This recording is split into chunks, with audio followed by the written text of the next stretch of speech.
Are we live? Yep, it's live. We are live again. Hello, everybody. We're back. We have a few people on the Hangout already. And as stated, I made a little video to show everybody that about an hour and a half's time, 1:30 UK, Patricia Steere and Mark Sargent are going to join us as guests on our Hangout tonight.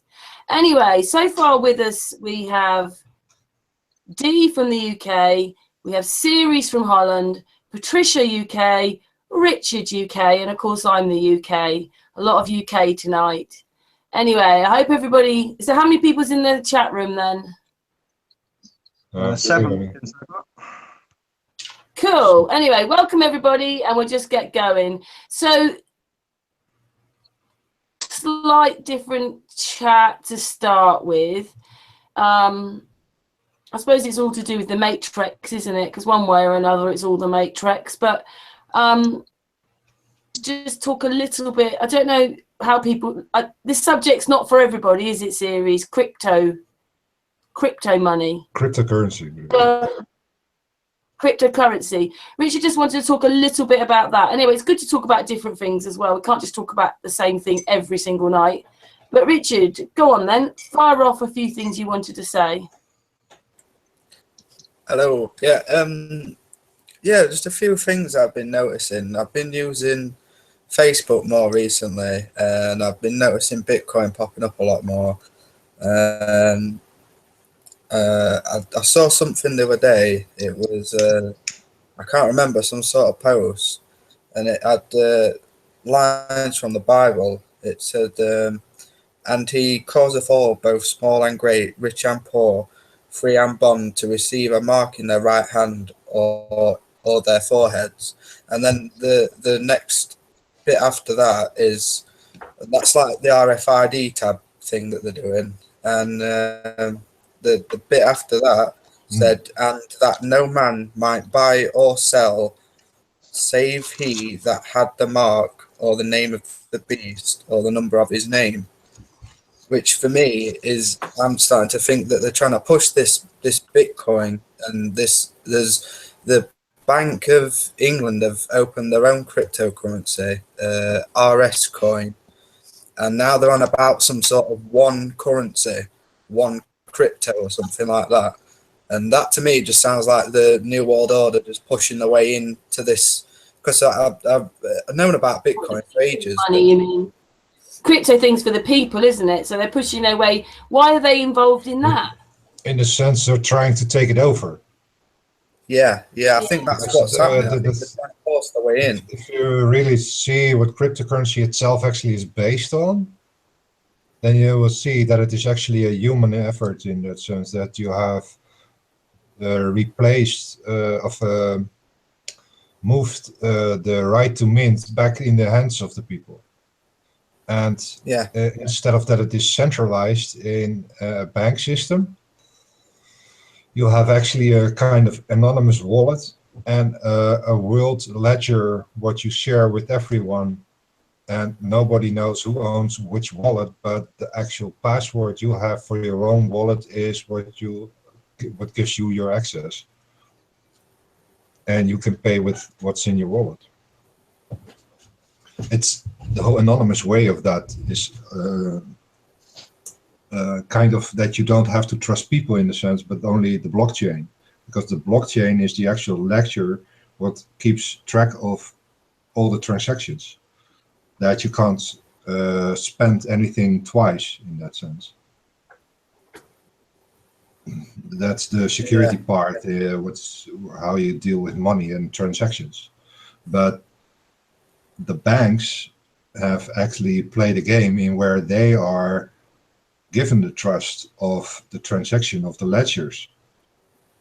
And that's a centralized system in where they are actually controlling you in such a sense that even the state, in combination with the bank, are controlling all your assets through the bank. I think this is just another way that they've tried to form it into a way that we think that a completely digital currency is what money has to be. I think this is because I've just been reading this guy on monetizecolb.org.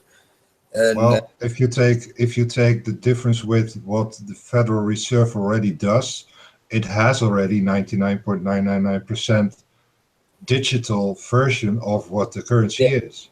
Yeah, it blown itself up. Yeah. So in that sense, what's the difference? Other than that, in the cryptocurrency, there are certain ceilings, in the sense that you can't create more bitcoins. Or you could, but you really need so much time and effort to actually get the next one that it's just unpayable in a sense, or to get the next one. So there's a ceiling in how much there is. This is why I'm thinking they're trying to take away our power a bit more, because I've been reading on this thing. If you've got $5 million in money, you can open your own bank, and this is what this website is trying to do. It's trying to get 20,000 people together with their birth certificates, open up their own bank, then they create an international bill of exchange, and then they put the money into the multiplier, and then it multiplies to like 24 million or something. Jesus. Open other banks, and they're just going to keep doing it, and we're going to make the people, you mean the bank owners, so like normal people own the banks, so it just destabilizes the whole money, and then everyone can just go back to being farmers and living in fields and just living off the land. In a way, it's like how one of the banks is started as a farmers bank, but now it's actually literally robbing people from their businesses. So in that sense, the power of the bank is where the issue is. The right to mint, in that sense, is in still a centralized sense controllable through an authority outside of you.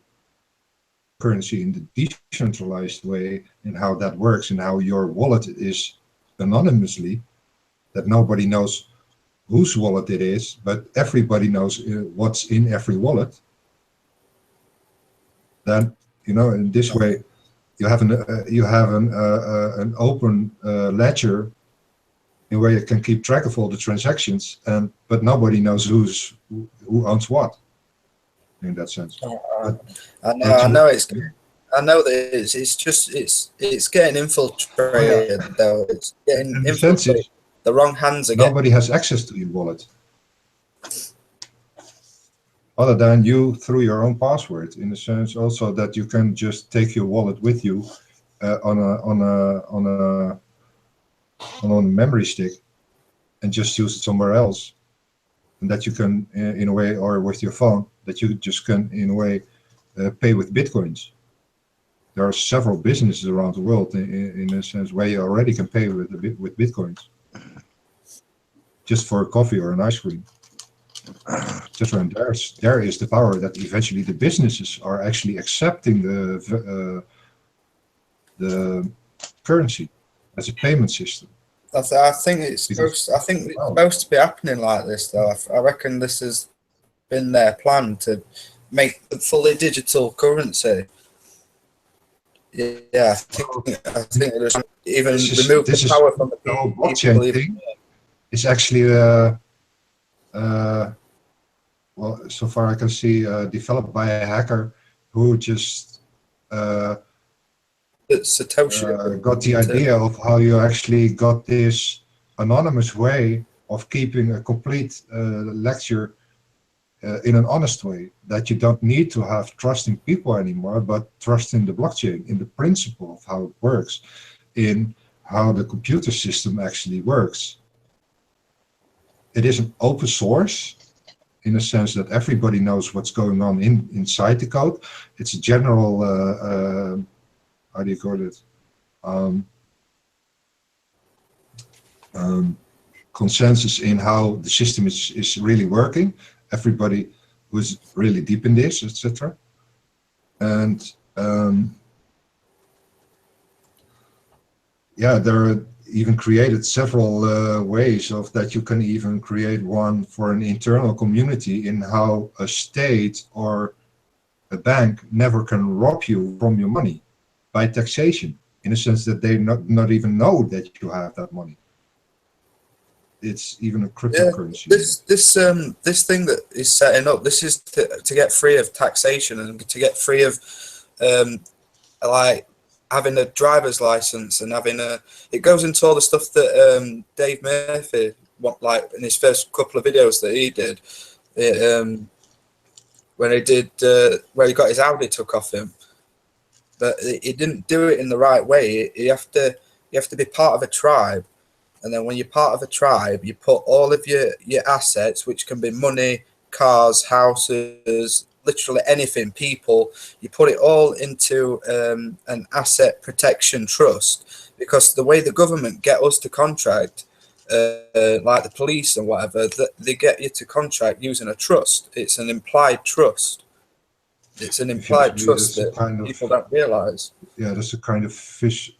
Well, it's still a banking where you will can loan, etc. And the same principle of a centralized trust. Am I right? Sorry, say that again. It's still the same principle of a centralized trust, and that you need to trust the bank to actually have your money there, to actually do the transactions through that bank. I think the way that I saw a trust, it was basically like a will, like you'd written a will out, but it's greater than that. It protects wills, it protects cars, it protects your status as like either a citizen or a denizen or a tribe member. And what it's trying to do is get 20,000 of these birth certificates together, open the bank, do all that what I said before, and then yeah, you put all your stuff into a trust and you become part of a tribe. And then once you're part of a tribe, you don't have to do all the contracting. You don't have to be part of the actual system in any way, shape or form. You can just go and live your life and drive wherever you want. And if the police pull you over and they say, oh, have you got insurance? Have you got this? Have you got that? They can't take the vehicle off you. You just say that you're a tribesperson. You present them with the paperwork. You tell them that by winding my window down and passing you this paper, I am not contracting. You are contracting to me by reading this piece of paper. If you don't want to go forward with it, then I will see you personally in court for, like, if they take your car off you, then it's theft. And then if they take you to prison or whatever, they've basically kidnapped you because they haven't read the bit of paper that says that you are a tribesman and that you are not bound by any of the acts. Oh, that's just the real sovereign step in that sense. Yeah. That you have a base for your sovereign step. To be a complete sovereign. Yeah. Somebody else can actually use your birth certificate like the state already does. Yeah. That you can actually claim yourself, and with that claim, you can actually put that claim in the trust of the tribe. Yeah. That's a nice one. Yeah. Yeah. This is why I think that they keep trying to push this Bitcoin and just keep pushing it, just so that people get all the money in, and then that's it. You've contracted to it. Currency a bit different. I guess it's because it's a complete other principle than the bank system. Yeah. Not only that the mint is in the people's hands, but the whole lecture is completely in people's hands, and you have you can even earn your cryptocurrency by the mining part, in where you actually as a network fight for the next block in the chain, in the sense that you have a race in that somebody is winning, and the one who is winning is actually getting all the or dividing all the fees what is within in that particular blockchain. And then the next one is going into the blockchain. The blockchain gets communicated that this is the one who won. So everybody agrees with that. and then they go to the next one for the next list of transactions, and so on and so on. And that's blockchain, what is as a complete dynamic network. And the only way to actually hack it is to have at least 51% of the hardware what is used to actually contain this. And well, that would be several trillions of dollars. And next to that, you have to make it to actually, and then you have around 700 types of cryptocurrencies. And they're all kind of based of the blockchain principle. And this is what I love this hacker, what he created. This idea is wonderful. It's just the anonymous. If the banks want to get involved, then that means they know they can make money. Yeah, they try to make their own cryptocurrency, but the only thing what's still happening is that it's still centralized in their system. And there's the whole difference with Bitcoins and several other cryptocurrencies. Most of the cryptocurrencies is just a decentralized system.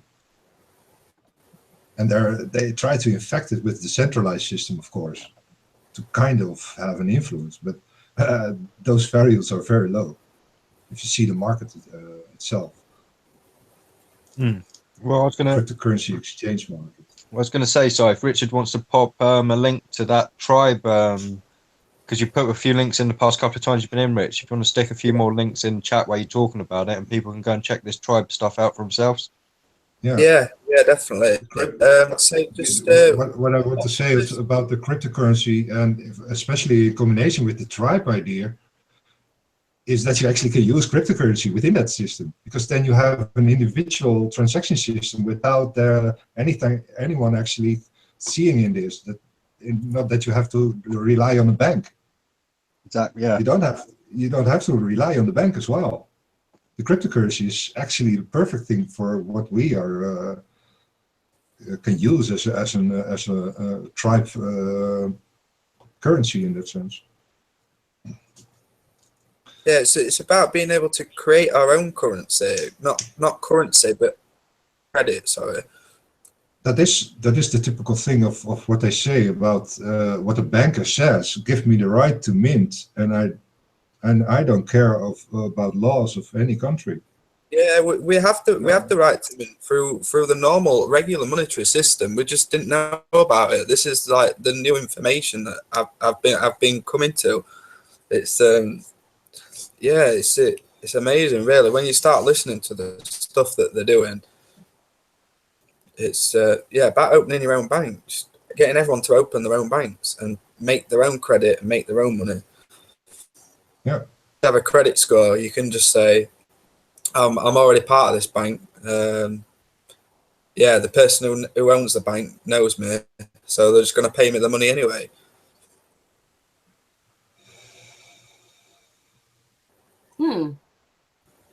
So is it something that you think you're going to go forward with, Richard? Yeah, definitely. Yeah, I'm saving up now. I'm not going for the biggest package because I thought that would be a little bit greedy. Bigger. I see it around me among friends that they're already transferring bitcoins and other types of cryptocurrencies between each other. Yeah, as a deal for something to do. There's a little stock market, isn't there? There's like a stock market where they're constantly going up and down the other currencies, the different types. People make it always happens to. They make these things, but the people don't know about it. Yeah. And then when they end up finding out, it ends up getting forced on them. I think it was the same with the normal money. Yeah, it's the whole first fear-mongering idea about the whole idea of cryptocurrency. Yeah, Bitcoin. Yeah, CAA. Yeah, good transactions, massive of transactions, invisible, etc. Anonymous. Yeah, criminals. Okay. That was the first impression of cryptocurrency. Yeah, definitely. What I got. And it's just 190 degrees the other side. They are using it because it's an anonymous way. Why don't we use it? And why is it criminal in the first place? You know, it's just a transaction between two persons. Oh yeah, it's untouchable. You can't see it. That's why. That's why they call it criminal, because it's outside the company. They can't control it anyway. That's the whole thing about it. It's already there. They're starting with Bitcoin Unlimited in the sense that you indeed don't have a kind of ceiling. Not sure what that idea is, because yeah, the Bitcoin is practically ending. In the sense that you can't grow more coins, but there's still miners needed for actually doing the lecture. Yeah. To keep the blockchain correct. And that's through the fees you actually earn the money yourself as a miner. So everybody can mine in that sense. So you earn your cryptocurrency in the sense also. I'm mining Bitcoin, for example. I think it's quite a big topic to think about, isn't it? Yeah, it's a little wider than the first impression, I guess. You have to really dive to cope with dive a bit in it. Yeah, it's a new world in that sense. Study the whole banking as well, you know, and yeah, that idea of the tribe, wonderful, really wonderful. Where is that actually? Is that, I mean, is that international or? It's the Native American. I've got the info on my phone. Yeah, put it in the chat. Do you want to put a few links in the chat room then, Richard? I'll have to download the PDF to my laptop, and then I'll put the link already to the actual website. Yeah, again, people, you've got to go and do your own research. Yeah. Yeah, definitely. Don't just listen to me. I've got quite a bit of it, and I think I've got pretty much what they're doing. The banks want to get in there. They want everything, don't they? Yeah, yeah. They shouldn't allow the banks to do something that's for the people. They shouldn't allow them in. I mean, just changing the subject just a tiny bit to what it's about, but, you know, eBay was set up for little people to sell their stuff. And they're doing it now. You've got to have, really, if you're a top-rated seller on there, you've got to have your Argos, Tesco's. And they've sort of taken Tesco's and Argos and bigger shops in there. What are they doing in there? You know, this was about people selling their second-hand stuff or whatever like that, or maybe little shops. Now, in eBay, you've got to compete with the big ones. It's like they've taken over eBay. And everything you do has got to fit around looking like you're a super-duper, you know, magnificent shop, because you've got to have really nice photographs on there. You know, they want touched-up photographs. You know, but what about the people? It was a people's place. Yeah. Anyway, so it's not quite the same thing, but I'm just saying they've let big businesses in there. Why? This was a people thing. They can see they can make money. You know, you've got B&Q on there. What's B&Q doing on eBay? Exactly. If you're not in the UK, B&Q is like a garden shop. It's where you go and buy your paint and brushes and wallpaper and stuff like that. But I mean, it's a big business. So what's that doing on eBay? Yeah, it's the same sort of thing. Once you let the banks in, it will change everything. Yeah, same time when eBay got created, PayPal got created, which was the payment thing that everyone used, and that was created by Elon Musk. And people, I think, Russian vids channels already decoded him to 33, and yeah, they're trying to say now, they're putting adverts on telly like, this is the new money. Oh, is it? It's been about for... Yeah, again, it's something that the people could have been using, and then what it is through Flat Earth, people are finding out about this stuff because it's making people go and look more about things. So they go and realise, well, I suppose maybe people like Dave and other people were talking about it anyway, but something else to go and look up. You're just trying to find an alternative to the government, aren't you, Richard? Yeah, pretty much. I don't like contracting with them. I don't really want to contract with them ever.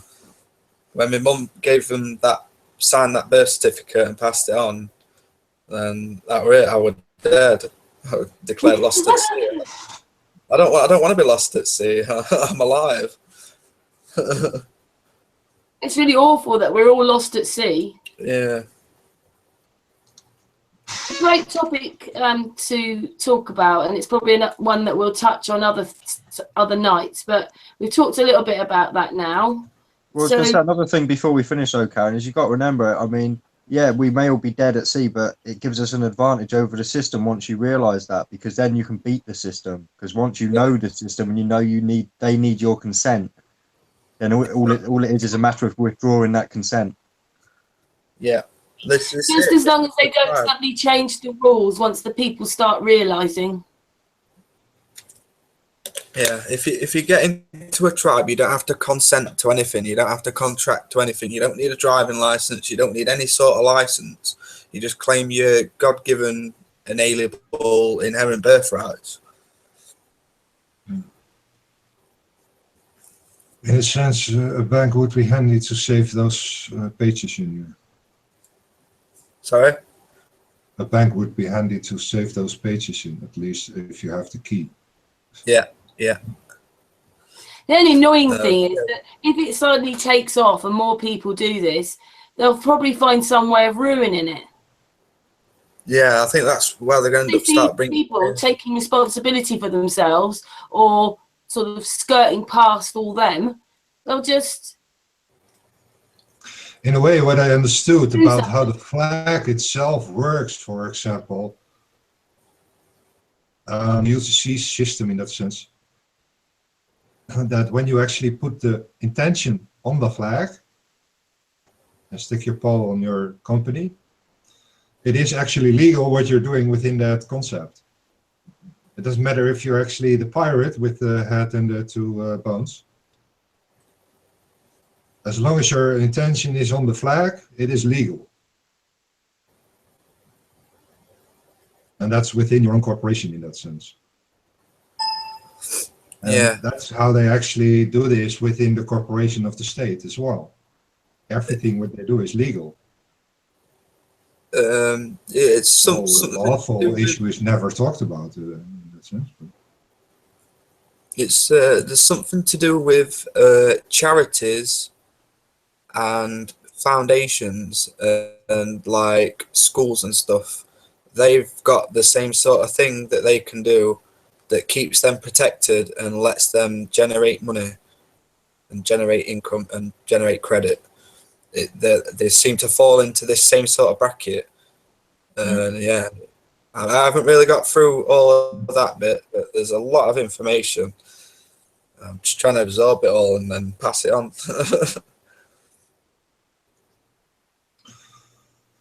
Yes.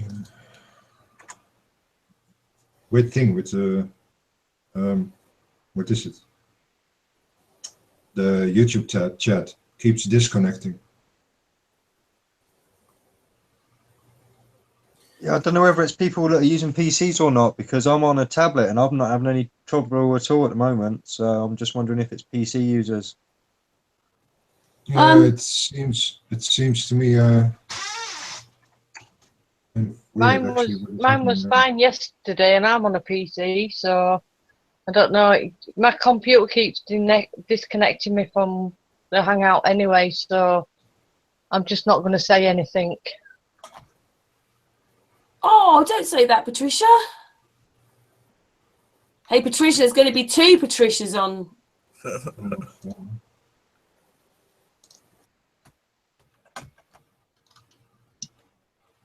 So good, the name does twice. Yeah, so when I say Patricia, anyway. They're still doing their show, aren't they, series?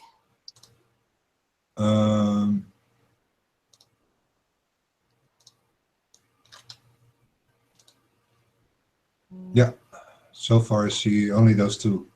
The guest is gone. Nathan. Well, so that's a very interesting thing about series. Likes the idea that we take back our responsibility for ourselves, don't you, series?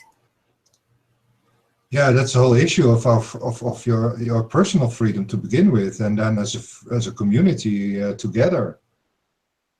That part of the tribe, in a sense, that you can actually well, yeah, in that sense, be part of it, but individual self, because you're actually doing this among friends, in that sense, not because you don't belong to them. You have to actually find your own community for that, to actually do this as joint effort. The actual trust of where it all really begins, instead of fake a claim of trust. The whole corporation and corpse thing of death, instead of that, just claim the life. So it seemed to be a natural pause there. Yeah, it does seem lots of people having problems with chat tonight, so this could be quite a fun hangout, to be honest. Chat-wise, that is. Yeah. I mean, what's wrong then, Dee? People just seem to be getting disconnected from chat or not able to connect to chat. Like I said, if people can get onto Android, if they can hear this, if you can get onto an Android device and try on Android or iPhone, you might have better luck. Because I'm on an Android device myself, and it's working just fine. There's not anything I can do then. No, it does seem to be a problem with YouTube. Some people came in earlier saying it's been a problem on a few other Hangouts as well. So,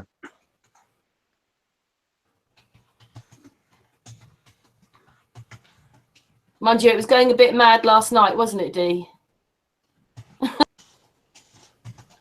yeah, we definitely had our moments. Yeah, I mean, no one's saying very much, and maybe people can't, but keep it nice in the chat room. You know, this is a flat Earth. Well, some of the discussions, like we just talked about cryptocurrency, wasn't really quite flat Earth, but this is a flat Earth group discussion mostly. So, you know, if it's flat Earth and those kind of things about freedoms, understanding things that you're not, like they've just talked about, we could have all been using this crypto money, bypassing the governments and everything, and we're only just finding out about it now. Yeah, it's probably, how long do you reckon it's been there, series? Here. Pardon? I was working on the chat, but I missed the beginning here. What was the question about what? How long has cryptocurrency been around? How long? Actually, Yeah. I have no idea, but I think almost from the beginning of internet, in a sense. Right, so it's been around for a long time. The typical thing of the blockchain is, I don't know, the beginning of 2000 there somewhere. There was kind of a hacker who had the idea, and from that he created the blockchain principle somewhere with something, and from that actually the whole principle got into the world, and from there all the cryptocurrencies became a reality in that sense. And it's already but it's been out for quite a while, and the people don't know about it. Yeah, in a sense, the Bitcoin was just a few cents to begin with, but it's now over 2,500 or around 2,500 US dollar. Wow. And yeah, and you know. Anyway, I was explaining that because I just hope in the chat room, if people can get on and chat, that it just stays nice. Because, you know, what's the point of just swearing? I just don't get that, putting a load of swear words in and causing all this argue. I just don't understand. Yeah, you know, Karen, if you address the trolls, you just feed them, and they'll come in and do it just to spite you. Honestly, just forget it. Honestly, let me sort the chat. Just completely ignore them. It's not worth giving them any. No, honestly, you're so lovely. You are feeding them by giving them airtime. Yeah, I suppose what it is I just like, I know it might sound a bit, I don't know, maybe it's naive again, but I just would like it if we could just like each other and try and get on and become a community and start trusting each other again. See it this way, we are already doing it. We're already doing it. That's the whole point. Yay!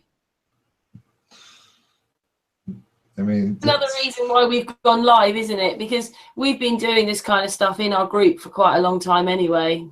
It's your fault series mentioning coming to do some hangouts. At the time, I just thought hangouts to learn now, but we've been having hangouts in our group for months now.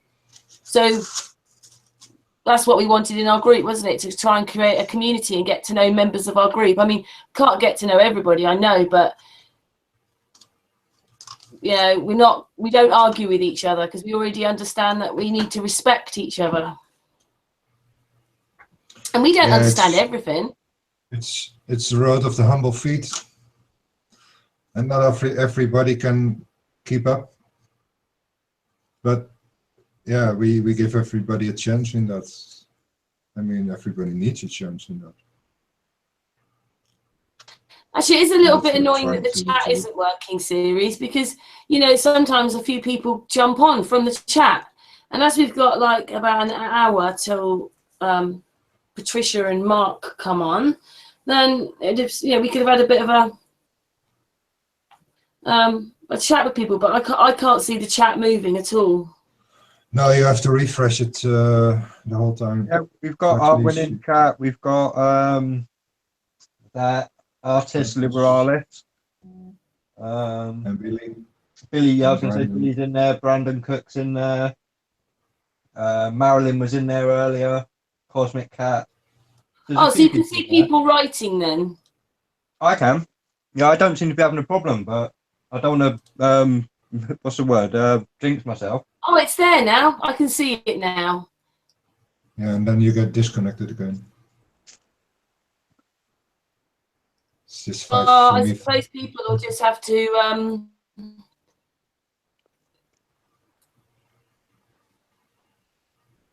I don't know what to do about that. There's nothing I can do about that then, is there? Yeah, I see through the debugger of Chrome that you get data back from the connection, or that it has to update, but the data itself is this particular message that you're disconnected. I've lost the chat message. They're actually not working.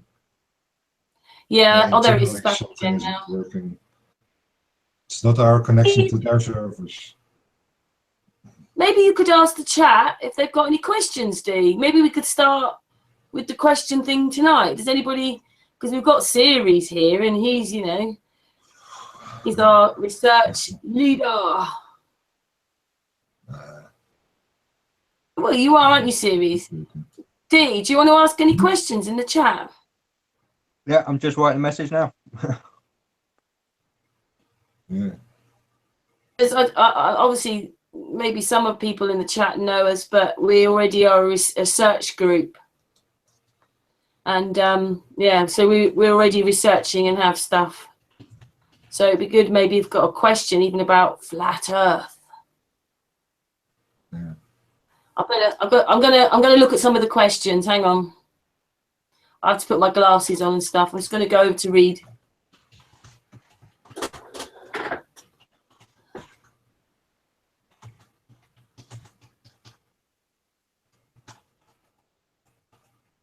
Right.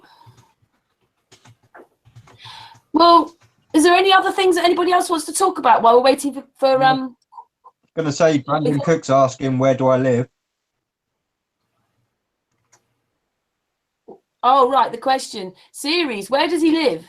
And sorry, just before you start, artist Liberalis is asking to get on the hangout as well. Okay. The question is where do you live?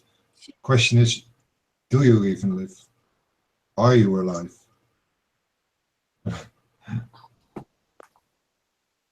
I mean, not only physical but spiritual in a sense. Yeah, that's what our research is about, isn't it? That we're not just living on a piece of land. This is a spiritual realm that we live in, and yeah. Well, So that's what we go with. But I know that God is something for everybody. We know it's what it means to you, but it's out there. We're connecting. Yeah, because we're connecting. Sort of, we know why we're connecting, don't we? Series. We're like bits of jigsaw puzzle. There's hundreds of pieces of thousands of pieces of jigsaw puzzle. Just hoping that everybody joins the jigsaw puzzle. Yeah, in a sense, everybody is a branch or maybe a shared branch of a science, what is actually building up a whole tree of knowledge, and where we can actually oversee the whole knowledge instead of taking one branch as a complete fact and utter truth, but a vision of what all the sciences bring together as a whole, in a syncretic way as well. But then each of us adds a particular position on the circle who are all watching to the same point in their own expression, in their own way to actually look at it and see different things and bring all the different things together as the whole image of what the actual core point is of what we're discussing here. The syncretic principle. In the sense of how Santos Bonacci does his work with all the astrological parts of the sine wave. And that's so connecting within the elevation map with the sine wave in the bottom of the south, and then the sine wave of the whole sun and moon system, and the sine waves of all the planets, and the whole star system within that, with all the houses and the constellations, etc., and all their own energies. It's a whole dynamic play with this constant movement, kind of the clock of life. Excuse me, I'm just adding someone. In a way, he has everything in circles, but I actually need to make it a square again. And eventually it becomes a complete 3D cube with a multi-layered information base of every level within their own science, within their own level.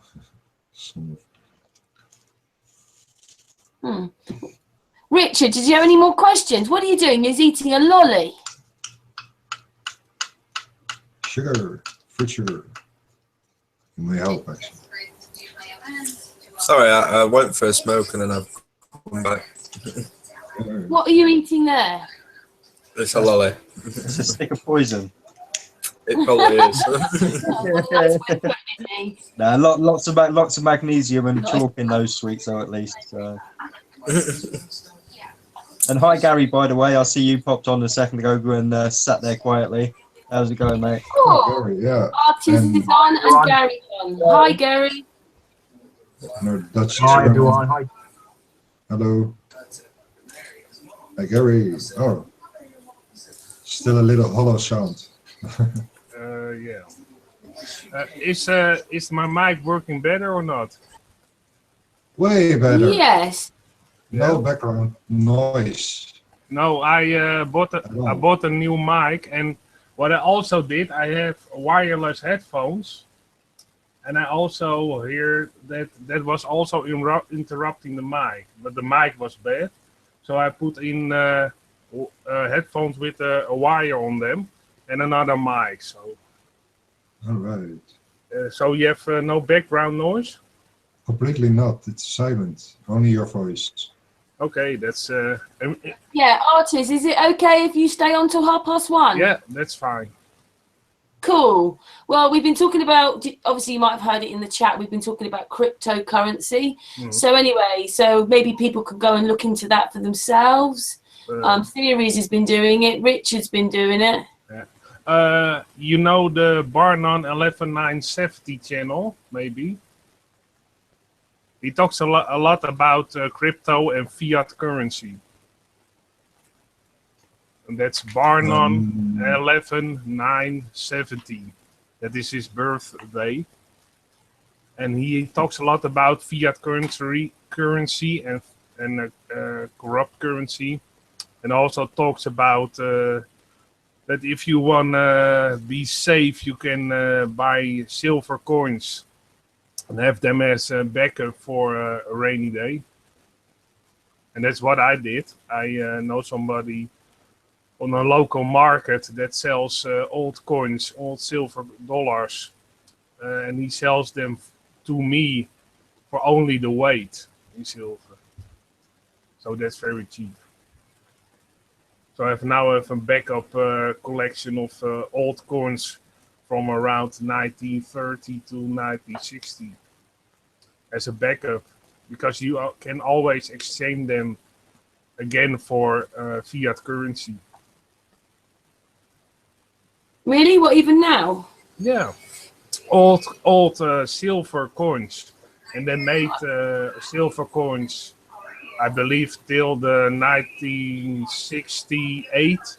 They still contain silver in America. And Could I just be sorry, artist? Someone's got some music or something going. I believe that. Oh, that was, Thank you, Richard. you can always exchange silver coins, because from the older period till 1968, the coins of in America, the dollar coins, contained silver. And I believe after 1970, there was less silver in them, and I believe after 1975 there was non-silver left in those quarter and half dollars. But before 1968, they contained silver, and you can exchange them everywhere. If you have a local shop that sells post stamps and that sort of things, you can exchange them back for money still. And I believe even at the bank, then you can exchange them. It's sometimes a little bit hard, but it can be done. So that's why I have a backup collection of silver dollars and quart dollars and half dollars and cents. Yeah. They're always. Thank you for that. I actually thought that you had a certain amount of time. I thought they gave you times, like you can exchange them and then you can't. But okay then.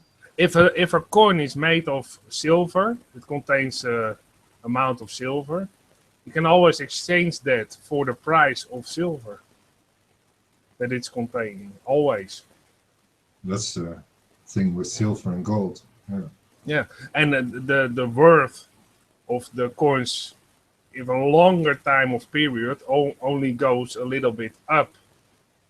Because if you bought in the 1930s a car for an amount of silver, you can still buy a car the same today for the same amount of silver.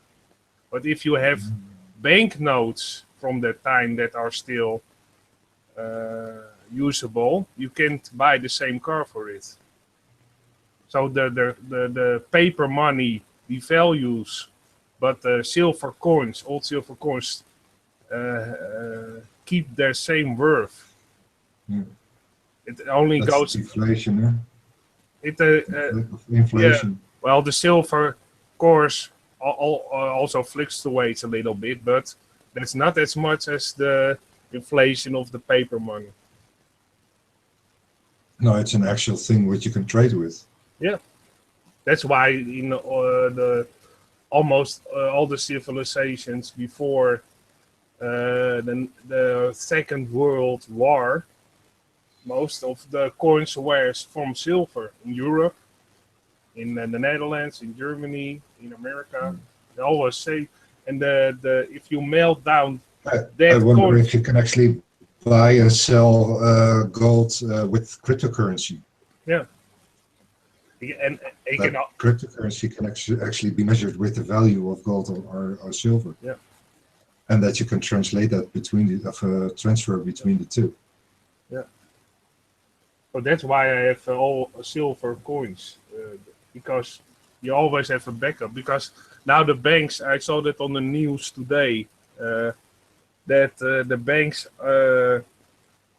if you have een spaarrekening, and at the bank you have savings account. Yeah, the percentage of what you get is 0 now in Europe. Yeah. But the bonuses for the employers was down to 20% because of the crisis here in Europe. But now they voted in the Tweede Kamer in Europe.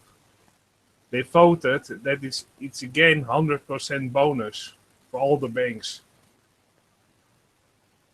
So the banks. Yeah, the people on top of the banks, they got down to 20% bonus, and now they're back up again, and it was 200%. Yeah, to 100%, and it was voted in today in the Netherlands. You don't say. Yeah, I saw that on the news, and I thought, oh well, they're back again. They're filling their pockets with a lot of money, and the service for the people is still worse and getting worse and worse and worse. And they are filling their big pockets again. And it was today, it was voted in by the government of the Netherlands and also the government of Germany. So they're back up again and earning a lot of money. And the rest of the people who work hard for less money, they still have nothing. Because when the euro was put in place in 2004, I believe, till now, the percentage of the inflation went up 105%, and the wages only went up for about 5%. So there's 100% difference. And that's why the crisis is like it is now. And also my dad is now with pension. And he also put aside some extra money for his pension. But since the euro was put in place till now, per month, he has 400 euros less each month. Because all the regulations they put in place. And that's a lot of money. And they found it strange that we have a crisis, yeah? They made a crisis. It's a manufactured crisis here. Yes, indeed. That's exactly right. First they built a cage and then they put you in it. Yeah. Yeah, and then people find it strange that I'm not seeing any point in actually working anymore. Yeah. I mean, I can really use my time better for something else too. Well, I'm trying to be so self-efficient as I can. And I'm trying to work at the local farm and earn my money there. So I don't have... I have a job at the farm and they provide me food and some money and that's it. And I'm trying to be totally reliable on that. So that I don't... I have... Yeah. It's... they give me money for working at the farm and a little bit of food from the farm. So, well, and then you don't need as much. Much of my time lately goes into trying to realize what reality actually is. Because things are so changing. What I get to see lately since the whole flat earth thing, how things are opening up and how we're not that limited in that sense, not even in our world.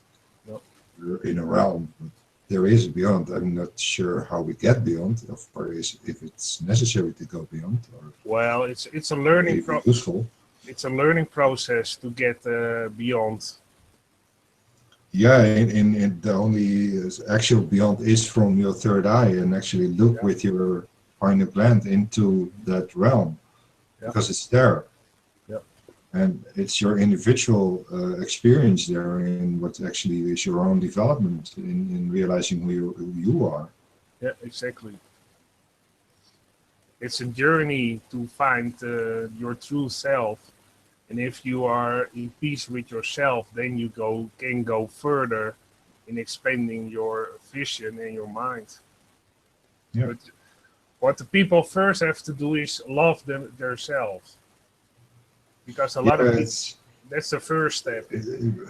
The two laws in the sense of love the Most High above everything, and love your neighbor as yourself. But the as yourself says to me that I had at least to love myself first, and loving the Most High is actually the Most High in yourself as well, as outside and within. You know, exactly. The whole thing together as your focal point of experience and expressing within the experience as well. And my mic is still sounding okay?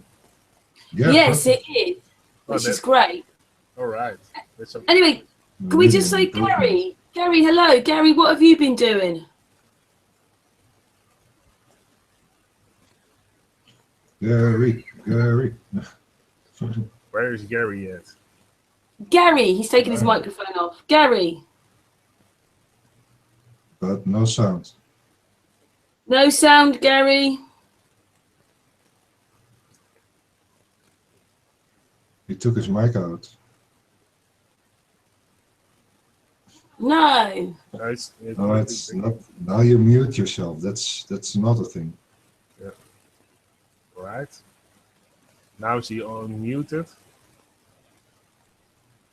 Arwin, can you give? I think you have to just reconnect and try again. I'm not sure what's happening here. Often when reconnect, Gary. It works most of the time. That works fine. Arwin, can you give Dee your email address? Gary's come on because obviously he's doing the UK Flat Earth Conference next year, Birmingham, April, Birmingham 2018, and Mark Sargent is going to be one of the speakers there. So Gary wants to obviously talk a little bit about that when they come on. Oh, that's cool. Patricia Steere and Mark Sargent. Yeah, that's very cool. I mean, it is really, isn't it? Because through my group comes Gary, and Gary's doing this conference. So it's amazing. So there's just another aspect with our group. Yeah.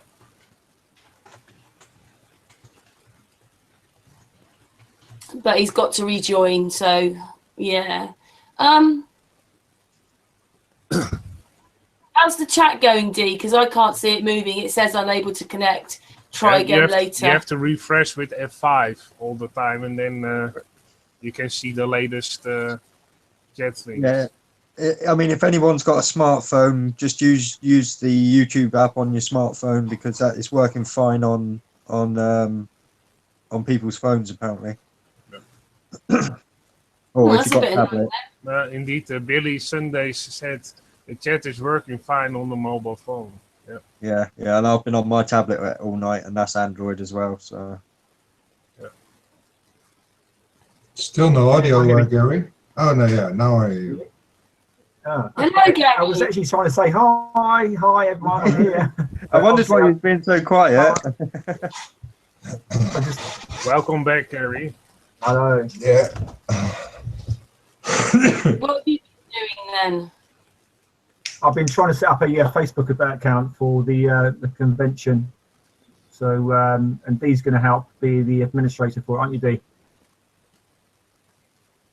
Yeah, I've agreed to help with that, definitely.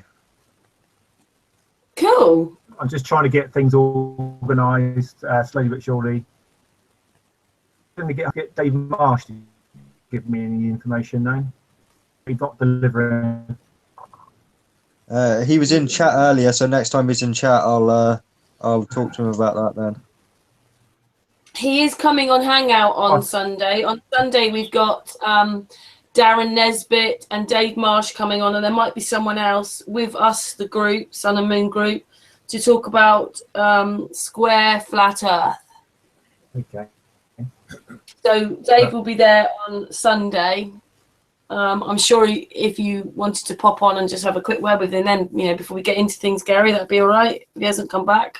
But at the same time, though, it's a little bit frustrating that you message somebody a few times and they say, "Yep, I'll get on and do it," and then they don't, and it's like, I don't know. I didn't think I was at school.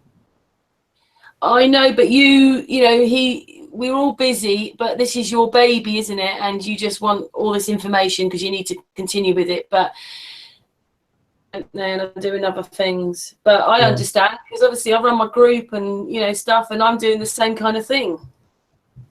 Well, basically what happened is, obviously, because I appreciate, like you say, that everyone's busy, and all I do is I have to get to that point where I just have to say to the web developers, right, we're ready to go, and just launch the website.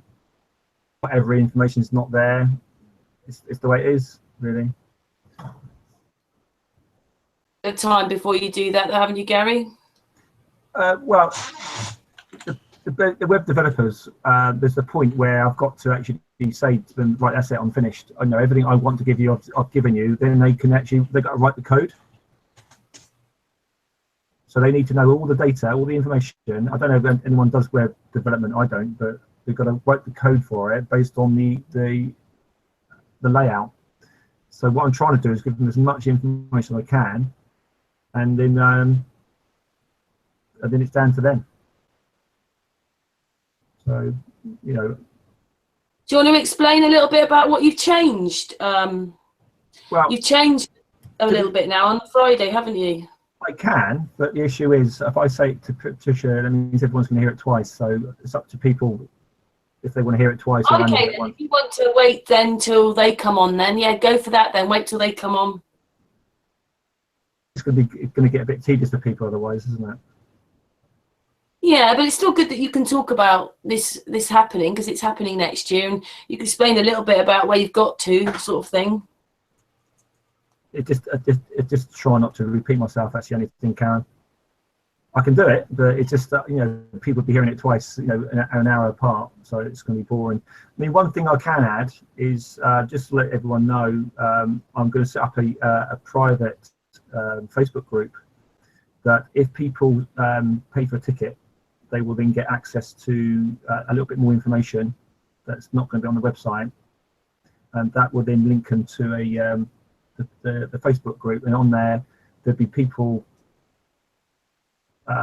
that will be able to hopefully discuss about where they live in relation to coming up together, or possibly up for experiments because they're in the local area, or they can maybe even visit the convention, the conference together, and basically as and when I need to add more information, then I can add it through the medium of Facebook, as opposed to having to try and get the website updated. Thoughts on that, have they? Well, it's a really hard thing to do, isn't it? Because you're the one that's got to make the decision, isn't it? So it keeps changing every day, Gary, because you've added another day now to this conference, which I know you want to talk about a little bit later on. I bet your house looks like what do you call it? I bet you've got masses of paperwork everywhere, haven't you? Are you quite organised? Well, I do everything on the PC, so there are notes, but a lot of it's on the PC. I like what you've done for the extra bit, but we'll wait to talk about that in a little bit. Yeah, sorry, what did you say? Like the extra bit that you're going to do now, but we'll wait a minute when Patricia and Mark come. I mean, I can't say it all now, but it's just that everyone's going to hear it twice, and I just think that's can come around. It could probably quite tedious. That's okay. Don't worry about it. Richard, have you got any more questions you want to ask then? Because we've still got like a good half an hour before they come on. Richard? Questions for what, Karen? actually, like you were talking about cryptocurrency. Is there anything else that's on, like you've been looking into, or? Oh, it probably is. Can't think of a minute. I've got something to add if anyone wants to hear it. Yeah. Sorry, go. Television going, Richard. Oh. Sorry, I mute myself. I thought you were going to say something. Gary, what did you want to say? I was listening to the bit of the Patricia show with Mark, and they had Nathan Oakley on there. I don't think anyone else has heard any of it, but I watched the first like half an hour of it just to get a feel for what they're talking about. And he was talking about called Vice Media, and they're apparently a massive company, international company. They've got 8 million subscribers. Interviewed Nathan about Flat Earth, and apparently we're showing a lot of interest. And these people are they're not small fry. Apparently, so I didn't hear all of it, but it's on their Hangout tonight. On there for about 20 minutes talking about it, and it sounds like at some point that's obviously going to be released to Voice Media. They're pretty big. Cool. So it's just sort of more coming out of Flat Earth then, really? Somebody else talking about Flat Earth. It's cool.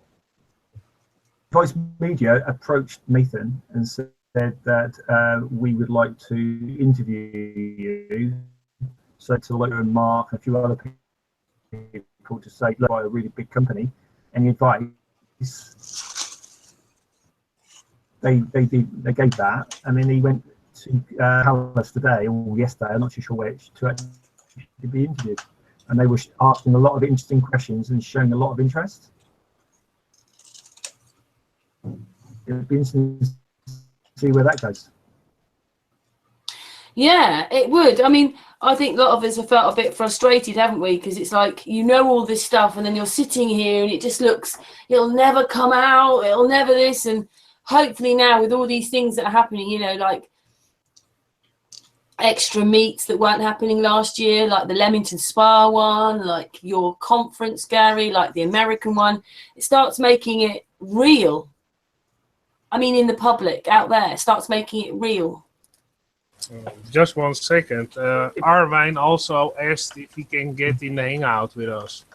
I don't know where his email address is, but okay. Yeah, I told him, I did say, didn't I, to give it to Dee. All right. Well, if he can get it to Series, that would probably be better, because Series can get a link out to him easier than me. But also, can I just say... Do you have his email address then? Yeah, Arwyn, if you can get your email address to Series, he'll get a link to you. But also, anyone in chat, I know chat's messing up at the moment, but if you've got a smartphone, go over to your smartphone, use your app on your smartphone, because the chat on there seems to be working fine, just as an FYI to everyone out there. Yeah, thanks for saying that. You might have to say it a couple of more times tonight. Oh, that's cool. And, you know, if you had... Oh, there's Lavana. Lavana. Hey, Lavana. Hey, Lavana. Hello. I'll just unmute myself.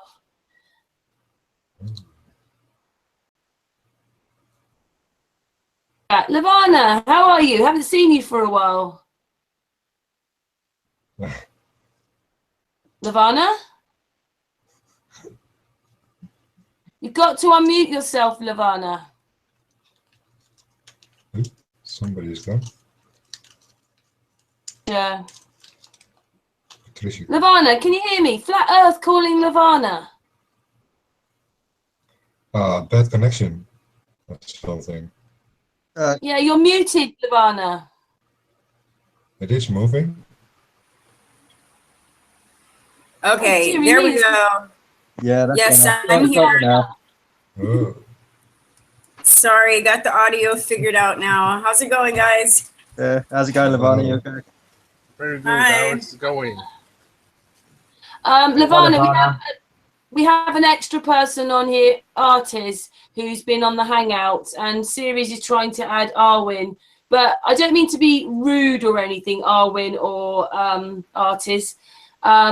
There's quite a few people on here, and anyway, I said if about 1:30, stay on to 1:30 till we've got Mark and Patricia to come on.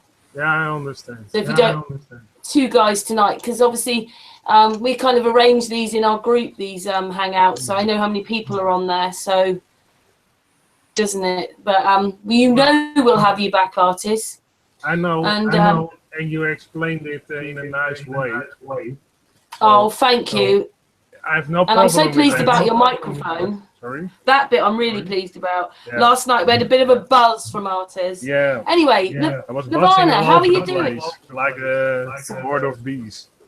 Yeah, it was a little bit. Well, it wasn't too bad till you actually muted, and once you muted, there was a silence, which is actually a bit more noisy than you realise. But Lavana, I've put a link. I've put a copy, mirrored the video on my side, and then I was hearing all the bad noise I was making, so I went out early today to get another mic and another set of headphones, and it worked out fine. Thank you, Artis. Anyway, thank you for that, because it just ruins it a little bit on the Hangout, doesn't it? People can hear the buzzing going on. Yeah, it's very irritating sometimes. I understand. Long time no see. Yep. I know, it's been a while, yeah. Sorry I'm late. I was thinking it was going to be tomorrow, but with the time difference, it is tomorrow already for you guys, so yeah. Yeah, this is a late one for us over here. But, when I was sort of talking to Patricia, I wasn't going to say, hell no. I just said, yes, okay, that's brilliant, come on. Right. So her and Mark are coming on pretty soon, or? Yeah, about half an hour. Okay. I think their show's finishing about now, but of course she has to sort of do things after then change over hangouts and all sorts of things. So it just takes that extra bit of time. But I'm just pleased that these people are coming onto our hangouts. I think it's great. I know, you've been getting everybody involved. It's really awesome. Yeah, it is. Tell us a little bit about what you've been doing. I don't know. I've been spreading the truth on Facebook, and I've got like 13,000 followers on my page now, which is pretty awesome. Just like in the past 2 months, it went from like 500 up to 13,000. Making some videos. If I just explain to everybody, in case no one knows who Lavana is, Lavana comes from Hawaii. Yep. All the way out in the middle of the Pacific. And how's it all going? Are you sort of, I don't mean converting in the wrong way, but are more people waking up? Because you were also thinking of doing your own conference or convention, weren't you? Yeah, I was thinking about it. I think I definitely want to try to get Hawaii people together, and that's one thing that's pretty cool. Is I've come across quite a few new friends, like on Facebook, that are flat earthers, and I did find one person that actually lives on this island that is a flat earther. We talked a little bit, and so we're to meet up, and. So I definitely want to try to get at least the Hawaii people together. Yeah, local is the best thing, I guess. It's also for your own environment in a sense. In a sense, we already know that there's a lot of flat earthers in America. There's a lot of flat earthers in the UK. There's some in Europe, some everywhere, but there's a much more of a concentration. So people like you, or people like you did in Israel, there's not really that many people to talk to except doing it on the internet. I mean, I've met Gary, I've met Dee. So, even if we don't meet each other that much, we've still met each other and know we're real people. And right. I mean, Gary came around the other day. Carry on. That's what we need, though, is we need real people coming together face to face, and talking about it, and how we can. I think I really think the world is waking up, though. It seems like more and more you know, just so many more friend requests from people that are aware of the flat earth truth, and more groups with people just, you know, and wanting to join left and right. And so it's pretty exciting. So I think, you know, coming together and talking about how we can really like make it get to that tipping point where I can't wait until like the whole world knows the earth is flat. It's going to be awesome. And we're going to be able to be like, haha, I told you. Yes, that bit will be great fun to do that. But you've also made your own videos, haven't you, Lavana? I've done a few. I did a little music video for that B.O.B. rap. It's a great song. Pretty funny stuff. And I put together that video with that little snippet from our hangout with Mark Sargent, and talking about Jeranism, talking about, you know, why it matters and why they would lie. That one definitely did pretty good. So yeah, work on projects like that, just getting the word out. You've been a bit more busy lately, haven't you? I have been. It's hard because I've got a full-time job too. Yeah, so I work 40 hours a week, and not working. I'm never not working actually, because if I'm not at work, I'm at home working. Though it's really good. And what's the weather been like for you? It's getting very hot, very, very hot. But it's still not that bad. Like some places, like in the mainland USA, is like 120 degrees, and that's just crazy. But it's humid here, but I guess it's not that hot. I think you're an island, okay, you're a bit smaller than us, the UK, but I think islands suffer more with humidity than if you're in the middle of Turkey or in the middle of America or something. Oh yeah, very tropical. A lot of moisture in the air, so it's been hot. Has anything caught your attention in the flat earth world lately then? You know, I guess, I don't know, one thing that's bothering me is how much drama there seems to be going on, you know, about people calling each other shills, and I guess people getting attacked for you know, marketing their work. And I mean, I think there is a little bit of like a whole commercialization going on with it that kind of, you know, obscures. But I wish, yeah, that's the only thing that bothers me sometimes, is how it kind of creates division among us. And I almost wonder if there's got to be people that are purposely trying to, what we're doing by causing drama. But we all think come slightly differently, don't we? But we've got to come together somehow. It's all divide and conquer games to distract us from each other, in that sense of coming together. Just keep the people divided, and they are the ones who are, as that particular sapphire joined together to hack the rest of the sticks who are individualized. You know how big that huge forest is, actually. No stick is gonna hurt that. People don't realize that, and because of the fear, they just, and distrust especially, it's kind of that there's always trust in authority and distrust in each other, and we need to do it the other way around. Make yourself the authority, that you are actually trusting yourself, and thus the other, because they are the authority the same. It's just maybe a little bit harder, but it's the actual adult way of dealing with each other, instead of pubers fighting about opinions. The drama. Isn't it hard enough already?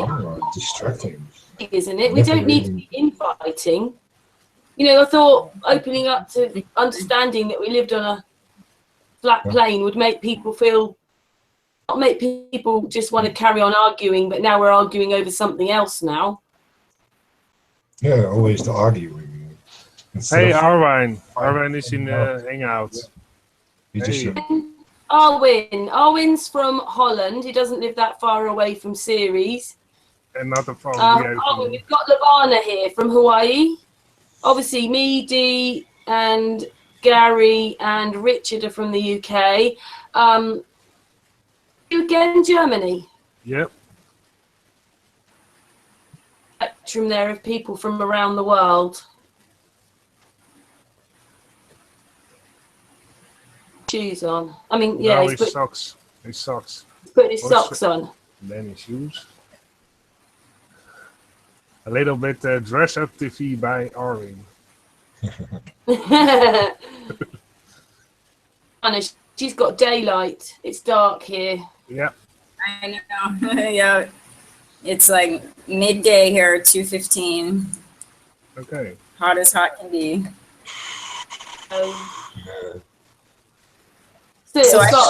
Still weird in the sense that when it's hot here, the hotter it gets, the more it's actually a sauna in the sense of the whole humidity here. It's so humidity here that it's becoming a sauna in a sense, and barely survivable for very old people mostly. Yeah, in Holland it's like that way, and in Germany also. But I don't have a high immunity because I live near a forest. That's it's less so cooled through the trees. Well, the trees are naturally ecosystem, eh? Because the wind is blowing through the trees, and then it cools off the air instantly. I love the forests. Yeah. Maybe it's all those low clouds as well. Maybe. When you were younger, I don't know, Ireland's quite young. I suppose you're quite young as well, aren't you, Lavana? But do you remember the clouds being higher, or is it just me? You know, I'm not saying there wasn't some lower clouds, but I just remember the clouds being higher in the sky. They just seem very low now. They're really low. I don't know. Maybe you've just started shrinking, Karen. Yeah. Well, there's several types of clouds. You have the cirrus super high clouds, but we rarely get to see those these days with all the chemtrailing going on. And those are super high, high altitude, like the sheep type clouds. But yeah, with all the spraying going on, you never see them anymore. So. Yeah. Well, some types are disappearing. As you can hear, my mic's problem is solved, all right? Oh yeah, that's awesome. Yep. I bought a new pair of headsets, and I bought a new mic, and well. But still, somebody is.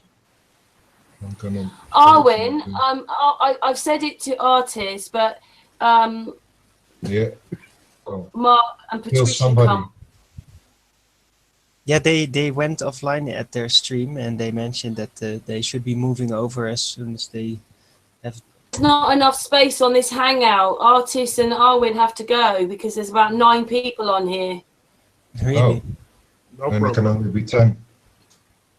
Be 10, and there's 2 of them. And I did say, come on. I hate doing this because obviously it's nice to have everybody on here. Yeah. But artists and because we kind of arranged this hangout with the people who were on here before. Yeah, tonight. I understand. That's no problem. You can come back a bit later on if you want, afterwards. Well, that's fine. If I'm still awake. Okay. So I'll just say as well, Save Our Future America and Humanity in chat is saying, look, Mark will be late. Apparently he's just come from their hangout, so. I just got here. I know, but you can come back afterwards. I know that's. But we can only get 10 on, and I explained. Yeah. Stay on for another 15 minutes, then. Yeah, is that all right? Yeah. All right. Fine. I'll jump off and I'll just watch on YouTube if you want. Yeah, I have no problem with dropping off. No problem at all. Thank you. Yeah. I feel mean. No, it's not me. You already explained it to me on Facebook that was the case, so that's no problem at all. If other people want to get in and I have to leave, no problem. Is that all right then, Very Richard? humble. Do you want to do that? Are you going to go in the chat room then, Richard? Yeah. I'll just go in the chat room. It frees up space then. Yeah. Are you sure? Yeah. I always also will go in the chat room because the chat is working now again. It's working again. Finally. It's working fine. Yeah, cool. Okay. Well, how long are you two going to stay on for then? Well, I can drop off right now. Is that all right? Yeah. Richard's gone. Richard! Yeah. Oh, he's still there. Is that all right, Marcus, then? If you go in the chat room just for now. I'm going into the chat. I'm logging off. Okay. Have a nice conversation, everybody. Right, see you, chat. Yeah, see you later. Bye. Oh, cheers, Rich. So I didn't realise, Rich, I've not been really paying attention. I'm kind of in chat at the moment. But brilliant, thanks. The bandwidth as well. It'd be awful if they couldn't get on. Mm-hmm. It seems to be a lot more fluid now, by the way.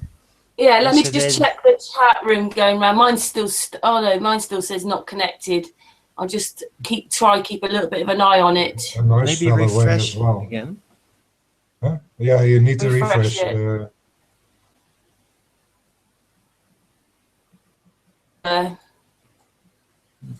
Then you will see a whole busy chat.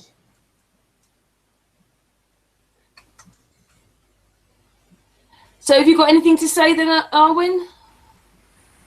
Well, I just got on. Well, a little bit about cryptocurrency. Oh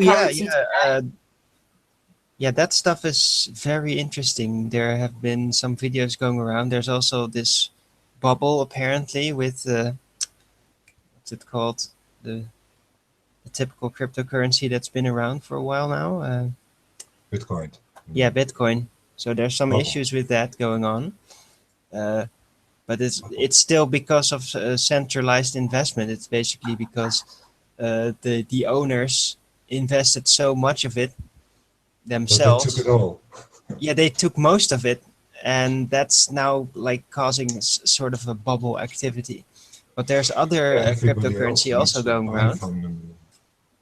There's other cryptocurrencies, and I saw this video about this. It's been a while now, like 2 weeks ago, I think. Of a new type of cryptocurrency that's completely decentralized, and even tried it out. Sort of. Ethereum. Yeah, that one exactly. But it's complicated stuff because it's not like you buy like an object or something. It's mostly about exchanging services. That's what I figured out. Yeah, the hard thing is mostly having the wallet itself. That's part of it. It's all very digital, but it's especially about offering your services in that type of currency exchange. So if you're not actually offering services, then it's pretty much useless to you, unless you want to invest literal amounts of money and transfer that into that type of currency if you have it. So it's a very different concept from regular stock markets or the solid investments like silver and gold.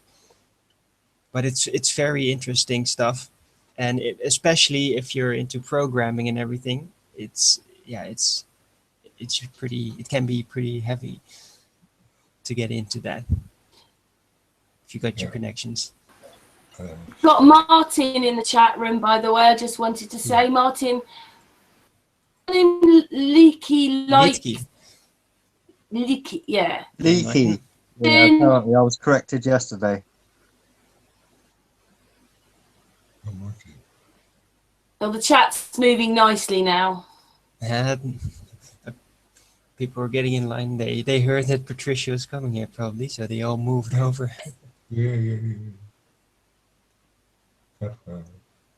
Hey, Jamie Brown. And we're just waiting now.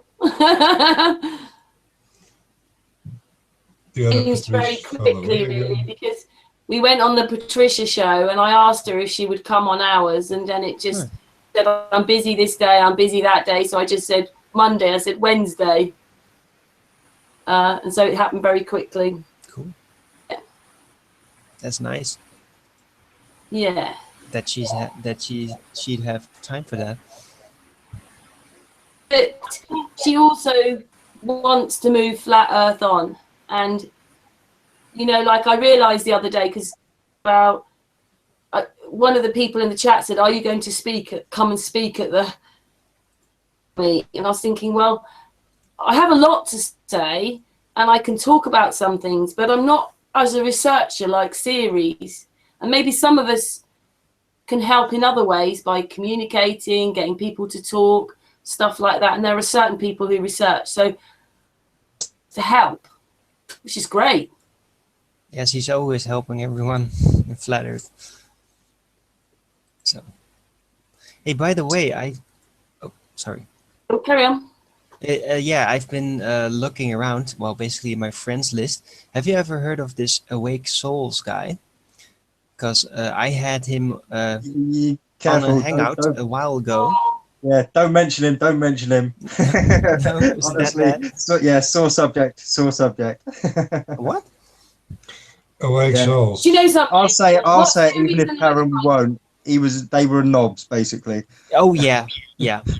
Explain that we started, probably Awake Souls was one of the first people, like say a bigger YouTuber that we were talking to, and we thought that he was our friend. Oh no. And we asked him, he came on some hangouts, and then he suddenly teamed up with Ronnie, and it just seemed, even on a hangout, I've still got the hangout because it was recorded, they said that they would help and all this kind of stuff, but what they really wanted was just all our information.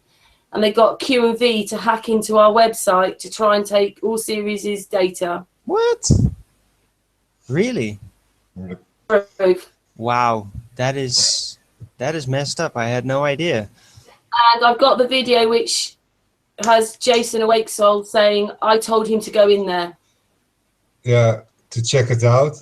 That is nasty. And then convince her that I'm actually bullshitting her. So in a way, dividing us. Well, the guy is full of himself, obviously, and yeah, I watched his most recent hangout, and yeah, he professes himself to be a literal Christian, but in the first half hour, he actually managed to say the word hate for about 20 times, I think. So it's very obvious what type of a Christian he really is. I can't say how more disappointed I am, because I was emailing him quite a lot. I felt that he had quite a deep discussion one day with me, that he was saying that many people that he could talk to, he even trusted in the flat earth world. And then we didn't, and it's not the way you want to go, but they did enough damage that we could have gone to the police. Because Ceres had it all. It's all in his webpage. What they did. In what they're trying to. Okay. And they did, but then I want to move on, because me and Ceres help keep us together, create a community. So I don't want any more division. But what they did was they talked to each other through Skype, and then Ronnie passed Q&V. Because this is a private website, because it's got so much data on it. We only want people in there who we can trust. Yeah. Data. So Ronnie and Jason were invited, and they didn't even ask any questions. He just passed it over to Q&V, and Q&V went in there. Even in the log, you can even see that he uses Skype first on his own. And then you see the other receiving the message and actually going into the site. Wow.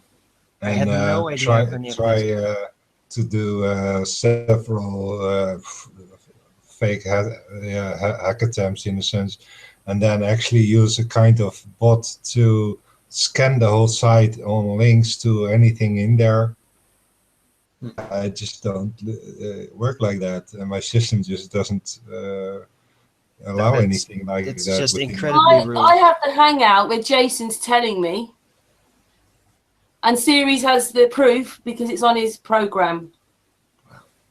Video of my own on YouTube, which explains it, but it was one of my first videos. But anyway, let's not talk about that anymore. No, don't trust them. No, Sorry. I don't trust them for anything, basically. Like, even on the hangout I was with him, or he was on my hangout, I basically invited him, and he was even kind of rude to me. So it's just the way he is. Although I do kind of like his theory somewhat. He was one of the first people that actually embraced the concept of the holographic skies, and he tried to work out like the sun path and everything. So I do have to give him some credit for that, and that's been a while ago. He was okay. He was okay until he teamed up with other people, I think. But when you act like God, because that's what he did. Yeah, Who do they think they were to do what they did? It's wrong. It's hypocritical by his own standards. So if he's such a Bible guy, then he knows he shouldn't be doing that kind of thing. So yeah. Anyway, should we get to a lighter note now? Because it's now past. It's got to be soon that they're coming on. Should we have a lighter subject to talk about before they come on now? Best think of something, or I'm breaking my lightsabers out again. How's the chat going then, Dee? Yeah, no, it's going quite smoothly at the moment. We got, from what I can tell, 51 watching. So it's, lots of people just coming over from the Patricia Steere show by the looks of it. So thanks for coming over, guys. I do assure you they will be on shortly, or so Karen tells me. So They will be. They've already got the links. We're just waiting for them to come on. Oh, just that banner troll. Oh, hang on. No. I just think it's boring, all that kind of arguing. Well, it is, isn't it? I mean, you couldn't say that me and Lavana probably agreed on absolutely everything, but the one thing we have is respect for each other. So we wouldn't do that. And if we had something to say to each other, we'd say it privately. Right, instead of in Facebook groups or public. Yeah, publicly. Yeah, we definitely need to have respect for each other no matter what, even if we have different points of view and different theories about how things work. Yeah, that's one thing that gets me when people hold on to their theories and ideas about the dome, or you mention anything about it being multi-dimensional, and they freak out and you and your Pac-Man theory, and they unfriend you. It's just that kind of stuff is not good. Yeah, and how did it's like.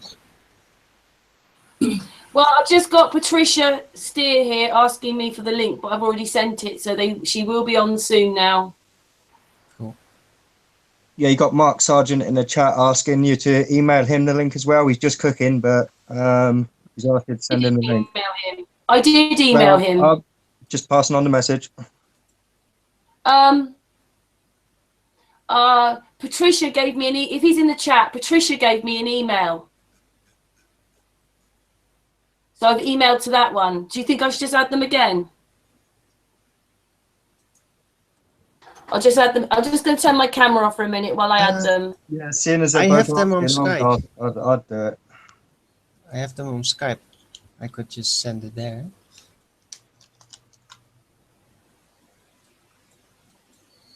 I'm just going to add them again. Continue what Brian was saying. If you can all think about the guy that attacked me the other day, are meant to be all doing is doing research, and did not. He's going against the grain of what he should be doing, or he had an agenda to attack regardless. And I just think it's wrong on every level. Yeah. Yes, but hopefully it all speaks for itself, doesn't it, Gary? Because all of that was a load of rubbish. Sorry, what was that last bit, Karen? Well, everything that happened with this other person was a load of rubbish. We're talking about the same guy. No. That's another person. Still in the program. Idiot. Oh, okay. Yeah, there are many of them. Unfortunately. Don't want to mention their names. We don't want to give them any credit. Right. No, and we're all together. Still in the program. What's happening, series? Oh, yeah, they're still in the program. Freedom is something else.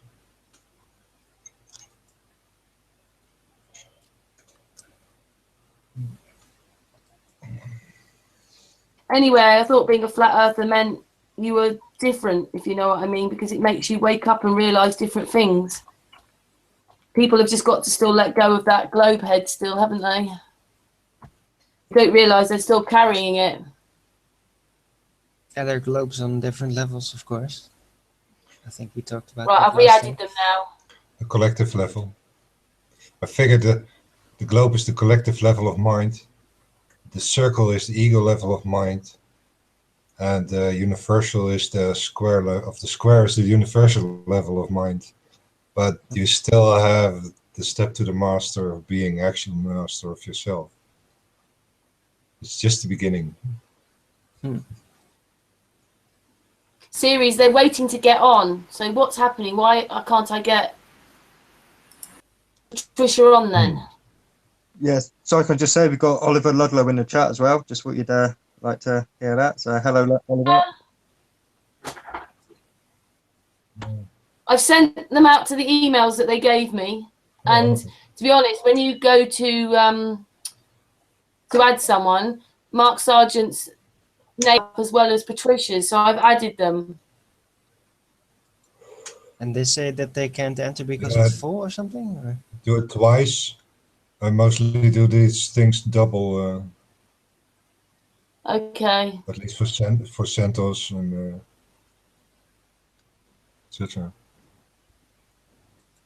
Is it worth taking off video for some people so the bandwidth? I can try.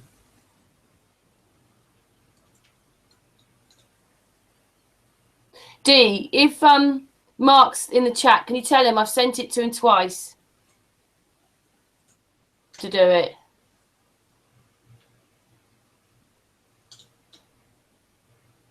Series.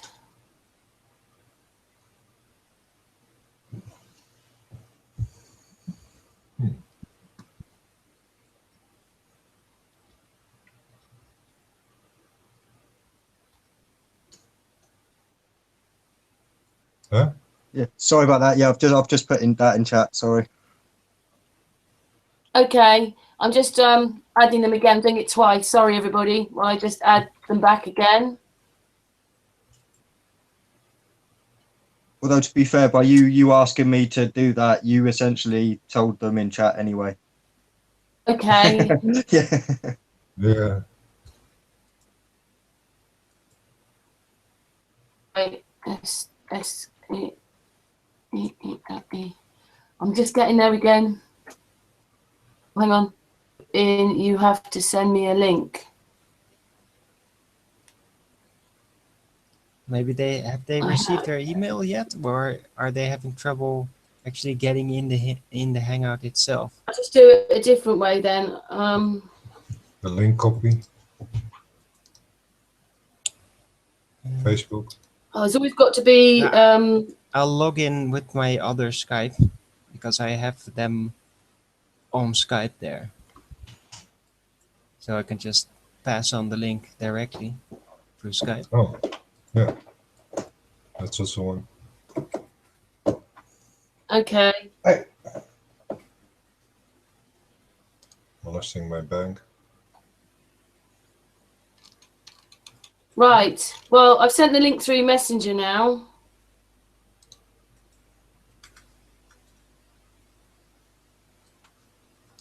I'm going to add, well, actually added Mark anyway, but I was actually on a different email to him in Google. Is he still there, D? He's not answered in chat, but he was cooking, so he could be busy. Okay, then. A man has to eat. Yep. Well, I think it's the same address. I think it's the same email address anyway. Ooh, always waiting's the hard bit, guys. To wait a few hours as it is before, haven't we, Series? Yeah. All right, she's looked now at the link. Got it. Patricia's got it. Ideal. Right. Like I said, if you can't think of something to think about, I really will crack the lightsabers out again. Go on then, do that while we're waiting then, D. No, it was a joke. It was a joke. Nobody wants to see me and my lightsabers. God.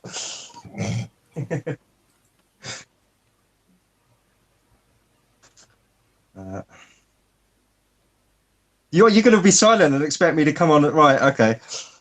I've got them next to me anyway. Oh, no, there we go. Saved by the bell, look. Hello. Hello, Patricia. Hey, everyone.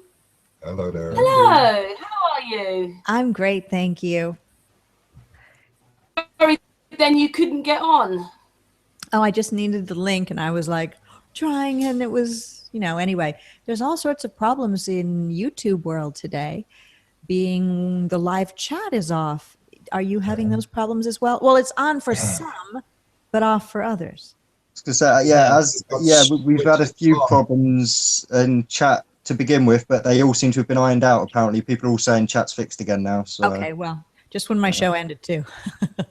Oh well. Yeah, kind of. That's cool.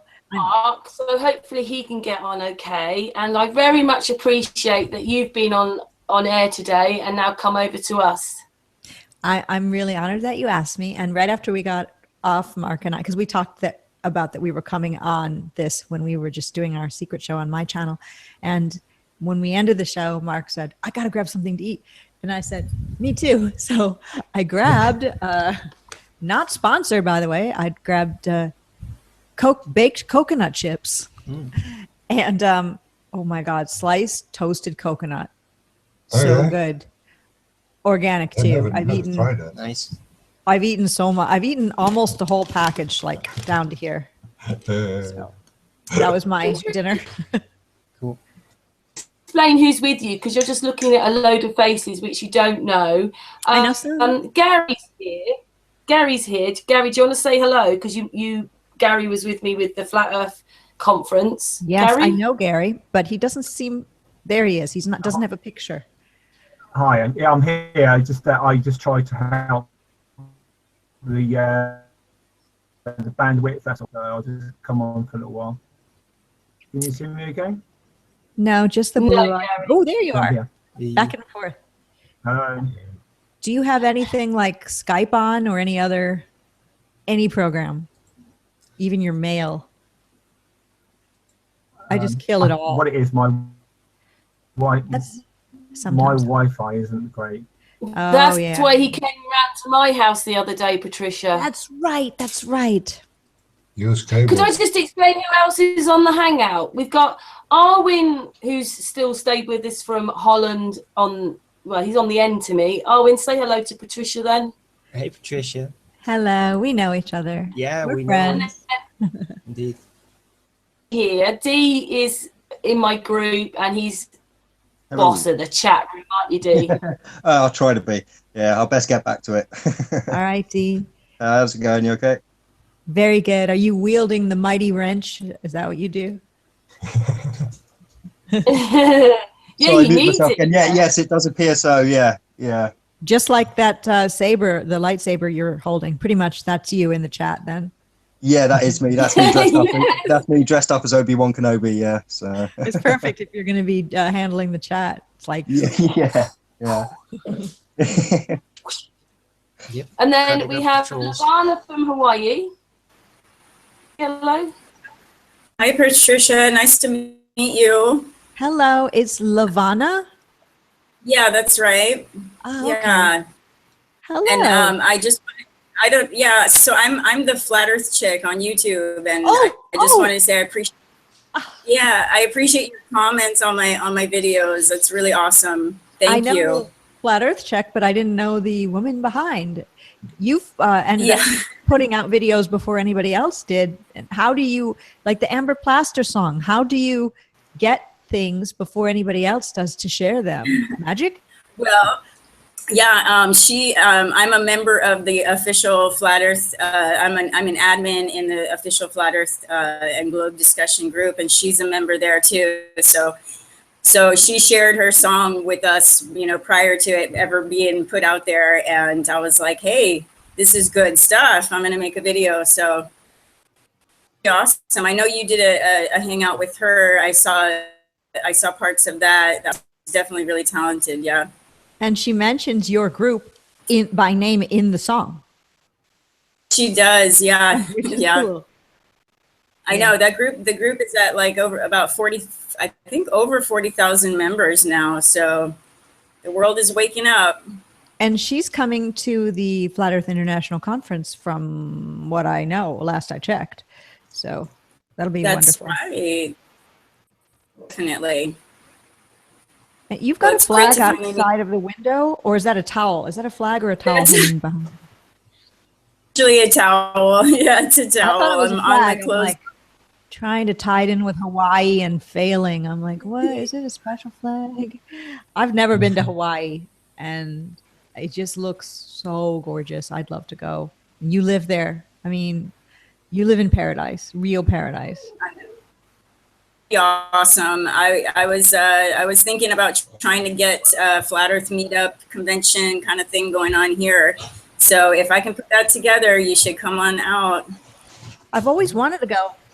I know that Bob and Cammie are going to Hawaii really soon. They go almost every year, and that would be good if you did an event and tied it in with when they arrive. Definitely. Just to have more people. Right. It's always good to have people that aren't like local as well as the local people, I think, anyway. Oh, yeah. Yeah, definitely. And we also have Patricia here as well as this Patricia. Yes, two Patricias. Patricia is from the UK. Patricia, do you want to say hello? Hi, Patricia. Hey, Patricia. Nice to meet you, kind of. I'll put my camera on for you. Do. Two Patricias in Flat Earth. See, I never knew about it. I know. We have a UK Patricia and a US Patricia. But I wonder if the UK Patricia, if you get called CIA like I do, because you've got CIA as the last three letters of your name. Hopefully not. No.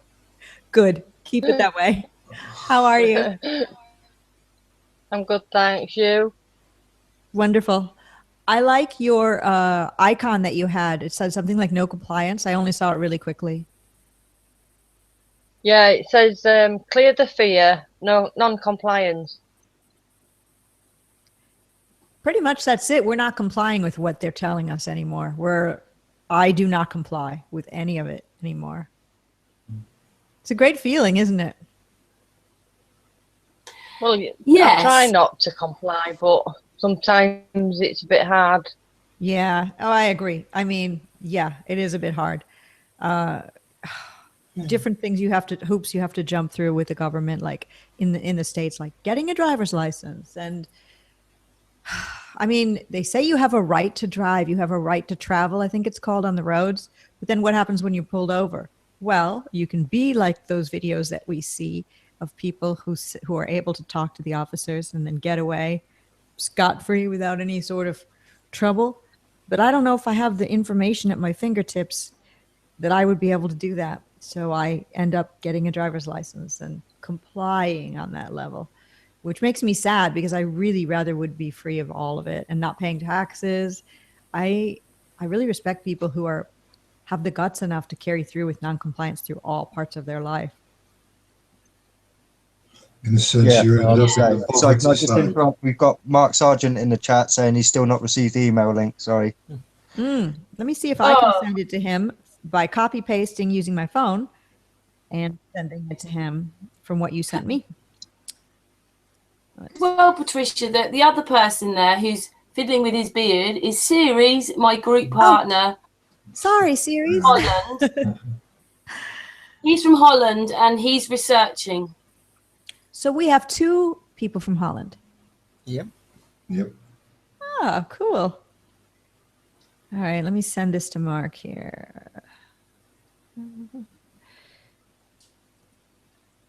I have sent him the link, but sometimes it just doesn't happen, does it? Yeah, I'm like, send the link. You said, I did. I'm like, no, you didn't. We get problems sometimes with people who can go to Messenger, get on really easy. Some we have to email, some we have to go through a process before we can get them on. All right, I've sent it to Mark, and hopefully that will work. Yeah, I Got know. on all right with it, didn't you?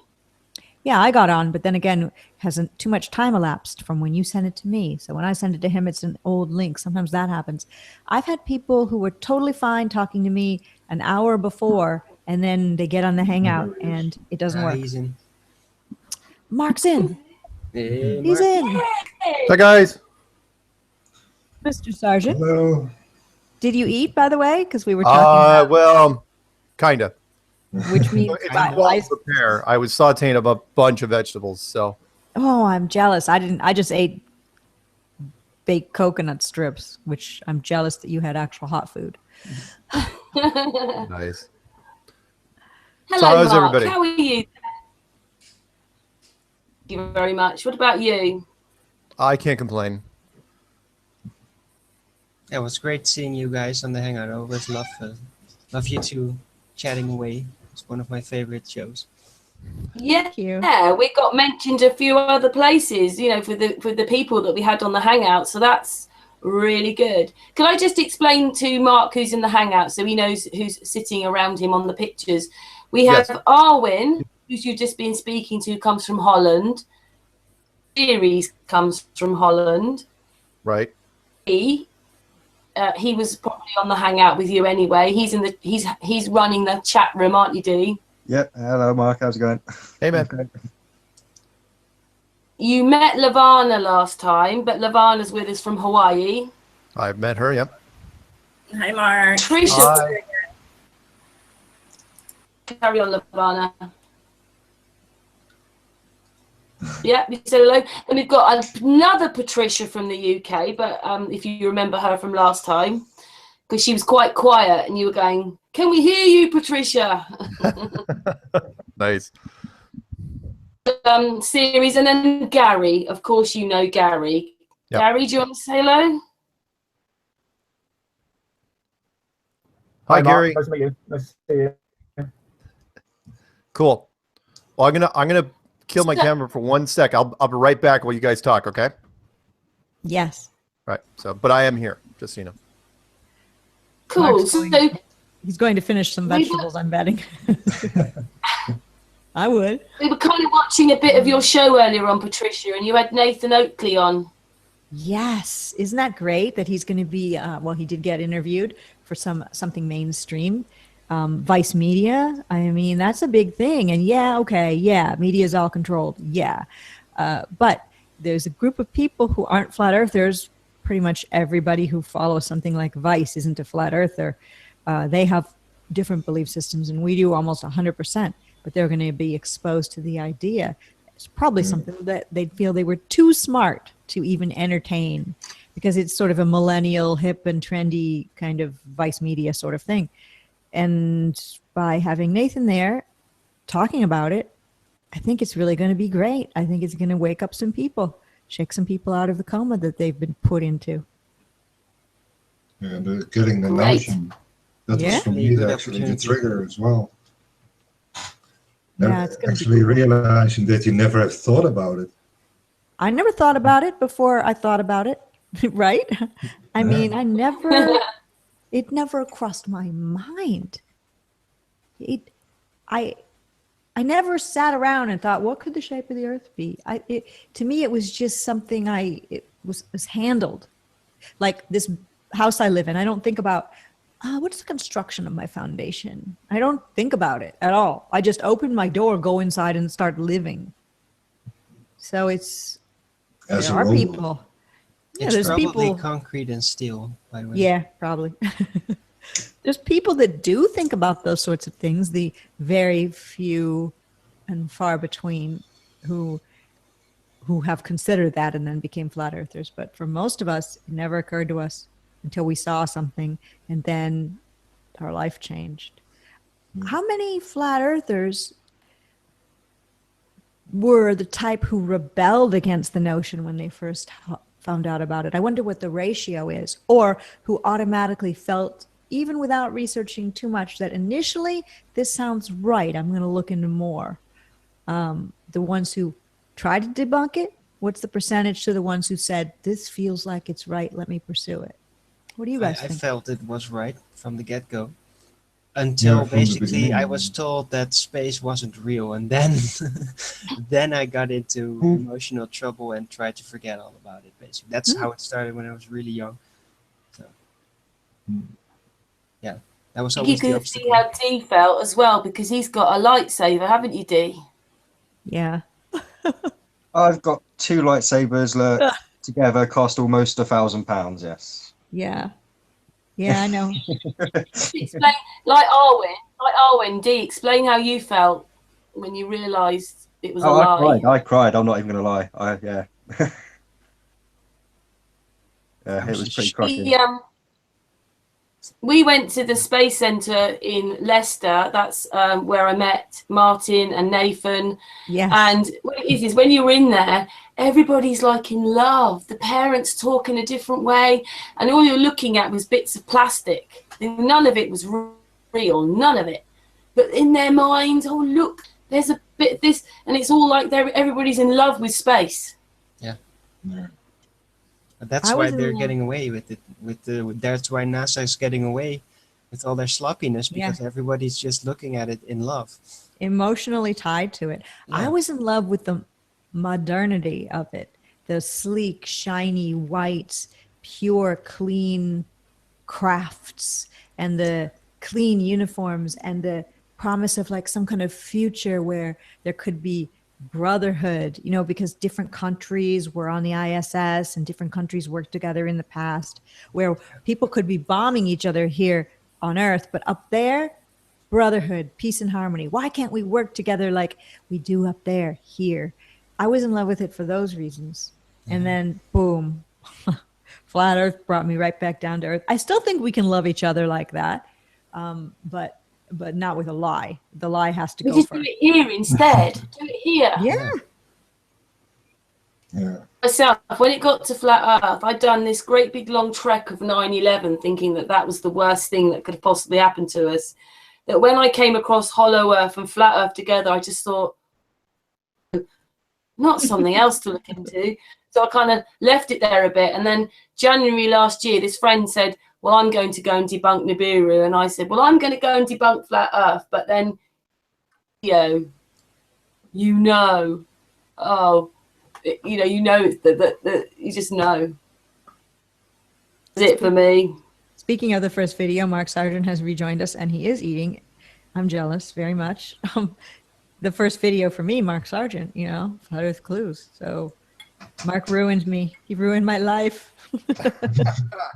He changed your life. Yeah, no, he made it better, actually. And all the other video makers, Oh, his videos personally helped me to get over the nervousness of it, like the fear, because I had been looking into flat Earth stuff before, but I was heavily discouraged, especially by certain religious types. Not mention that, but yeah, his Flat Earth Clues, they were so nice and comfy, and I really liked your voice in that, and it just made me like, oh, we can talk about this now, like it's okay now. That's really awesome. You really helped so many people to just get into it. Yeah, a perfectly reasonable, sane sounding man, and now we know he's nothing like that, but perfectly reasonable and sane.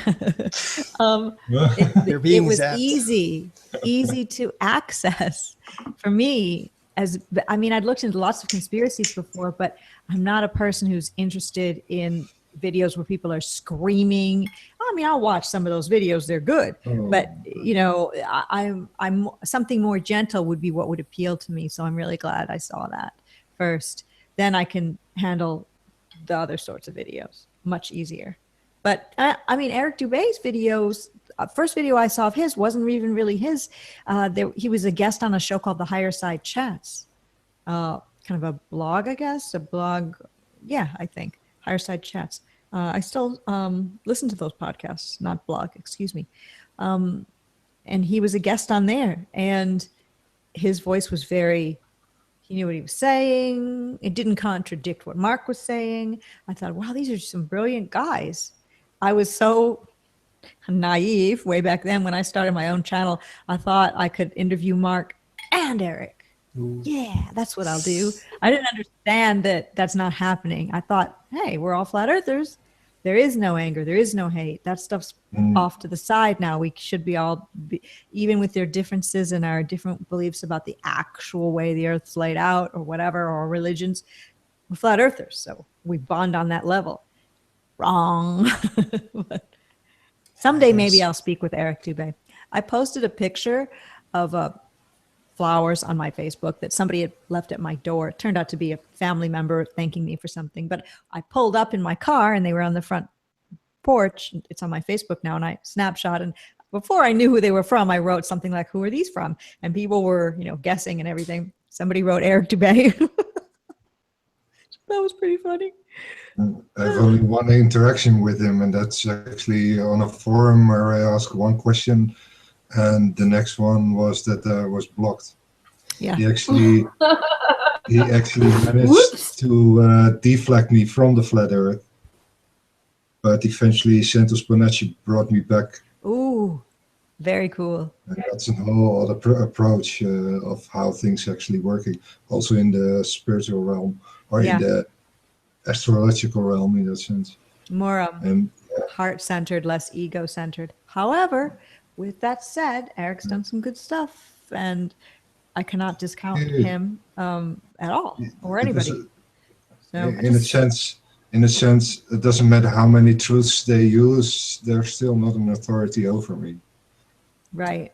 No one's an authority over any of us. Yeah, exactly. He's a good reader. He does that reading thing really well, very, very fluid. He sounds very intellectual.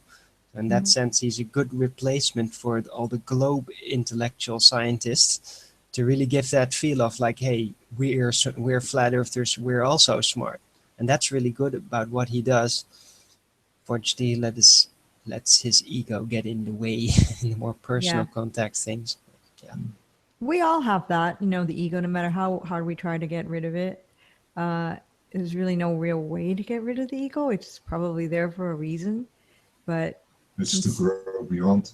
Yeah, exactly. It's something there that's like a constant. It's supposed to be there as a constant struggle to remind you that you have to grow beyond, like you said. Yeah. Also, probably keeps us alive. As a person, isn't it? You can't get rid of having some sort of ego, because otherwise it'd be getting rid of yourself. But it's how you use your ego. Yeah. Anybody who considers themselves to be the sole authority on something, when it's obvious that's not the case, is thinking more with their ego than not. I find so much information from people who have one video, or who only post on Facebook, or just message me an email. They don't even post on Facebook. They don't have a YouTube channel. You can find so much information from a person like that. It doesn't have to be a big channel with the #1 level of subscribers, or I guess #2 or whatever Eric's got in Flat Earth. I don't really remember. But information is, we all can, it's not something that it's not like a secret buried treasure where you need a map and only the few get the map and the rest are the minions. I mean, we all have the map. We all can go dig for the treasure and share it with everyone else. That's the cool thing about Flat Earth, really. We all have this knowledge, and trying to say you're the only one with it and kind of being stingy and allowing others to participate seems like not what this is about. But maybe it is. Maybe that's his journey. That's what he's here for. Could be. I agree. I think that even referring to the maps, I think that there are so many maps out there, and I think that the biggest challenge for the entire flat Earth community is to basically step by step let go of the assumptions that we already had when approaching all this stuff. So, for example, the literal sun and moon is one of those things, like the globe that you're holding in your hand, and you're used to imagining that. That's one of the first things that has to go. You have to go flat, and then it's not over yet. There's so many things out there that you just run in, and it's like, oh wait, I assumed all of this, but apparently it's slightly different, and then you run into another barrier and into another. So it's mostly like letting go of all the assumptions that you had when you started out. And that's like the biggest challenge. This biggest challenge is psychological. That's well put. You're right. Thanks. Yeah, because you think when you've watched that first video, oh great, it's flat, but that just starts another journey. And it's a never-ending journey. It's completely learning everything from scratch again. Mm-hmm. Completely starting over. Yeah. I mean, the ball didn't work, and then the circle didn't work for me the same. I had really a problem with the south. And then eventually I came across the free energy material of the whole principle of the fourth-dimensional looping of space. And yeah, that brought a whole other direction in my search. And eventually figuring out through Google Maps how they actually store their own data, to find out what the dimensions are and where we actually have everything so far we have in data on military level, I presume, because there's probably only one who knows it. And that's the military, who actually are there at the borders, etc. So do you think the militaries of the bigger countries know it's flat and know, well, only some high up? It's always this, how do you call the compartmentalization of the complete control structure, in that nobody actually really knows, and only those who are actually in the need of knowing. So yeah, in that sense, why would they know? Like in a spy novel, there's people, they're not the main roles, sort of like in the TV show Star Trek, the red shirt guys. I wonder if within this hiding of truth regarding flat Earth, not the related subjects, just flat Earth, I wonder if there's people that will never know their names that have died because they found out too much. They were just killed or disappeared, as they say. I'd say probably yes. Yeah. Well, explorers, probably the ones that actually went out there and thought, yeah, I'm going to go there. I don't need to report it. I'll just go there, and then when I get back, I'll share my data. Those are probably the ones that have just disappeared entirely. If you're going to go out there, you're going to have to tell somebody, or you'll just disappear. Yeah. Oh, probably. So you found out that I'm just using an example. The ice goes really, really far, and you had to turn around because you didn't. Oh, well, tell us about it. Come into this little room with us, and then that's it. I would imagine that there's people who have found out who got killed. I mean, this has been kept secret for so long. People always say, oh, well, how come no one leaks, no one tells? Maybe if you have. I don't know, Mark, what do you think about all that? It's kind of doom and gloom, but... Let's put it this way. If it was me, because, I try to put myself in their shoes, not that I am in any way, shape, or form, I'm just saying. But if it was me,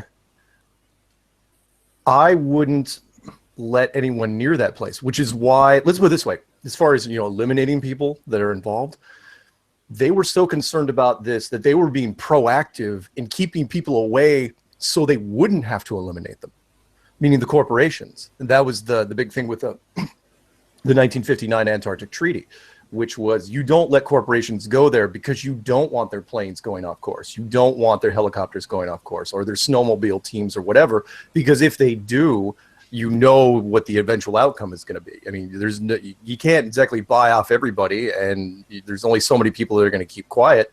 So they looked that far ahead and said, okay, we can't kill that many people. I'll say it's probably the only time they showed restraint. It's like we can't just off everybody. So let's just lock them out. Yeah. So, but yeah, anybody that finds out, even Admiral Byrd. I mean, look, the guy was a freaking admiral, and he died a year after Operation Deep Freeze. Yeah, he died in his home, supposedly of a heart attack, but he looked pretty fit to me. Yeah. You know, I don't think he was that. Antarctica, but he died of a heart attack. Yeah. Yeah. How do you die of a And heart he could attack? have been fighting for the truth, saying he wanted to sort of carry on, and he wanted to go more, and they killed him. Not even just that. You got to remember that he really enjoyed. So what he would do is he would do these tours after he'd do the exploring. So he'd go out and discover something new and come back and do a book, not even a book tour. He'd just do like a radio or television tour. And he was really used. I mean, you saw him on that television interview. He's quite comfortable on camera. Mm-hmm. Pretty chatty for an admiral.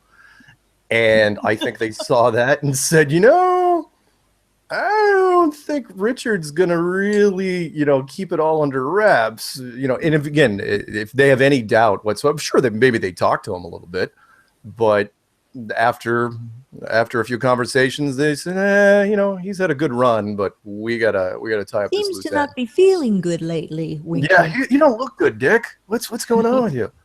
I feel fine. Get me up in my plane. Yeah, actually, I'm a little surprised he didn't die in a plane crash. See, that's the thing. A plane crash, or naturally somebody who's an outdoor explorer like that would just die doing outdoor exploration. That would be the way you'd think. Oh, you know what? You know what though? No, that draws more attention to the area that you have the plane crash in. And since he was in Antarctica, you can't have him go down there, or you can't have him fall into a chasm or anything like that. You've got to have it as far away as you can. Yeah, like in his bed. Yes, yeah. It is living room chair. That's a good place. And he was a military guy, so he probably knew all the men. So they couldn't arrange something like that because he immediately like, hey, that guy, I don't know him. I'm not gonna go there right now. So they probably took him out with the same. Just imagine, you know these people and they knock on your door and you know why they're there. That sounds like something out of a movie. Oh, several movies. Yeah. What do they use? I mean, these days they've got, sorry, Karen, they've got heart attack guns, some kind of a thing that can make you have a heart attack. What did they do back then? Oh, yeah. The not to go down dark paths, but they've got pharmaceuticals for just about everything. To simulate just about every medical condition. The whole message of the fear mongering is just to keep you from doing anything at all, to actually explore. Yeah. To see. I've also telling the truth. Oh, sorry, Lavana. Sorry, I'll just say my little bit and then you can say. Do you think he was telling the truth and he really was where he said and he wasn't in the north? And do you think everything was the truth? Because it looked like he was telling the truth. It looked like he was desperately trying to tell us something. You mean when in the 1954 interview? Yeah. The mountains of gold and uranium and oil. And Yeah. No. I think he absolutely was telling the truth because I firmly believe, because people say, well, every secret society knew. I'm going, yeah, but they didn't know. They knew something, but that's why he was down there in the first place. You just keep sending him out. I mean, talk about your dedication. You literally put him in a plane for 30 years, just flying. Nope, nothing. Year after year, different planes, they're funding the whole 9 yards. They're spending millions on this guy, just sending him out there. And then finally, I think literally after the last mission, which is why he came back in 1954, that's when he everyone had agreed. It's like, well, there's nothing there. That's it. Let's just make money. That's literally, it was just for him to come out on television and say to all the corporations of the world, yeah, let's go in there. Let's carve this whole thing up. That's what they were initially going to do because they didn't know. And that's Murphy's Law. I couldn't think of a better example of Murphy's Law. But it's like, well, we didn't find it. Well, let's just make money. And I think everyone was going to be happy doing it. And then, of course, the next mission, the whole thing falls apart, which is why I made that clue. You can't announce to everybody and say that, oh yeah, there's so many resources. I mean, he said on camera, we're going to be there for the next 100 years, just shredding that place. And there's nothing, we're not going to get in trouble at all because we're not going to chop down any trees. We're not going to step on any birds. This is a cakewalk. And then he goes down and finds whatever it was and said, nothing to see here. And everybody turns around and they lock the place down forever. I think he absolutely knew. How could people keep a secret like that? There's no way people could keep you a secret can't like that. You can if it's okay. Let me take it a different way. I sound like I'm a globe earther. It's pure military level there. The military, yeah. What Siri just said. It's the military level. It's compartmentalization. Once you're military, look, you get sworn into a lot of things. I did the National Guard when I was in college, and you get sworn into a lot of things. That's just an entry level. When you get out to the other stuff, that you sign non-disclosure agreements, which basically say that if you open your mouth too far, they don't even have to take you to court. There is no court. No one will know about it. They just lock you in a room and throw away the room. That's it. That's the end of it. So to keep it a secret, for Patricia, no different than the NASA people. Look, 98%, 97% of the NASA people that even claim that they were in space are military, and most of them are Air Force. You have to sign so many things before you do that, and plus, here's the other thing I try to tell. Here's the other thing. Well, yeah, you're totally. Heck, I had a friend, and all he did was Russian cryptography. He translated Russian stuff, and he wasn't even. Oh my God, he wasn't even 22. And I could not, he was one of my best friends, could not get him to say anything. You could see the fear in his eyes, the conditioning. It's like, no, dude, no. He's like looking around like, seriously, you think there's people, we're sitting on a beach. There's no one within miles of us. And he was scared that he might get caught. Plus, there's one other thing, and I'll use a movie reference because God knows I love my movie references, from 3 Days of the Condor, which is when Robert Redford was going to rat out, and he worked for the CIA, and he was going to rat out another department. His superiors said, yeah, but will they print the story? And basically, who are you going to tell? Who do you go to? You, Patricia, right now, let's say you had a picture of the barrier. A plane crashed into the barrier. You had a picture of it. Where would you go with it? You just going to try to release it on YouTube? You can try to put it on Facebook? What media outlet would you send it to? Who could you trust to give it? You want to give it to anonymous? Put it on YouTube. It's really even if it is controlled, it's really the only people's platform that we've got at this point. You're going to give it to, even if you gave it to Snowden. I mean, good Lord, anything that comes his way is tracked 7 ways from Sunday. Yeah, and also he's maybe not what he's been portrayed to us anyway either. In fact, let me give you a smaller version of this, and you guys can expand on it, because I had to revisit recently because a person I had talked to, she was, and you know who I'm talking about, Patricia. She believed in the flat Earth thing, but she wasn't quite convinced on the whole Sandy Hook thing. Mm-hmm. And so I sent her a video of Robbie Parker during the CNN interview, which they only aired once, where before he gets to the podium, he's smiling and laughing. He's the parent of one of the kids that was supposedly killed. And he's smiling and laughing. Before.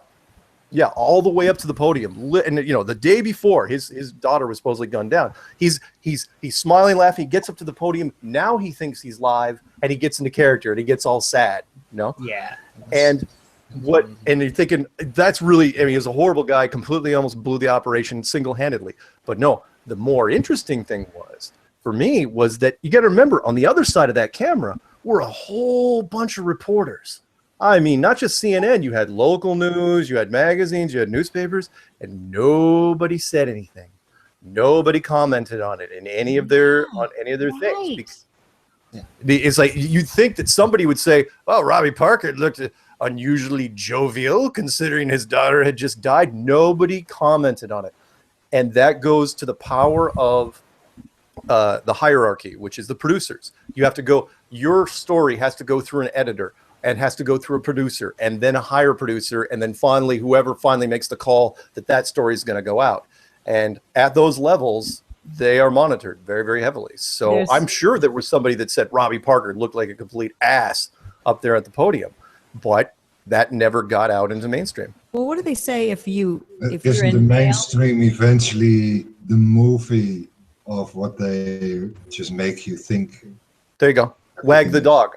A perfect example would be the movie Wag the Dog with Dustin Hoffman and Robert De Niro and a whole bunch of people, where they created the stories from scratch. I'm sorry, Patricia, go ahead.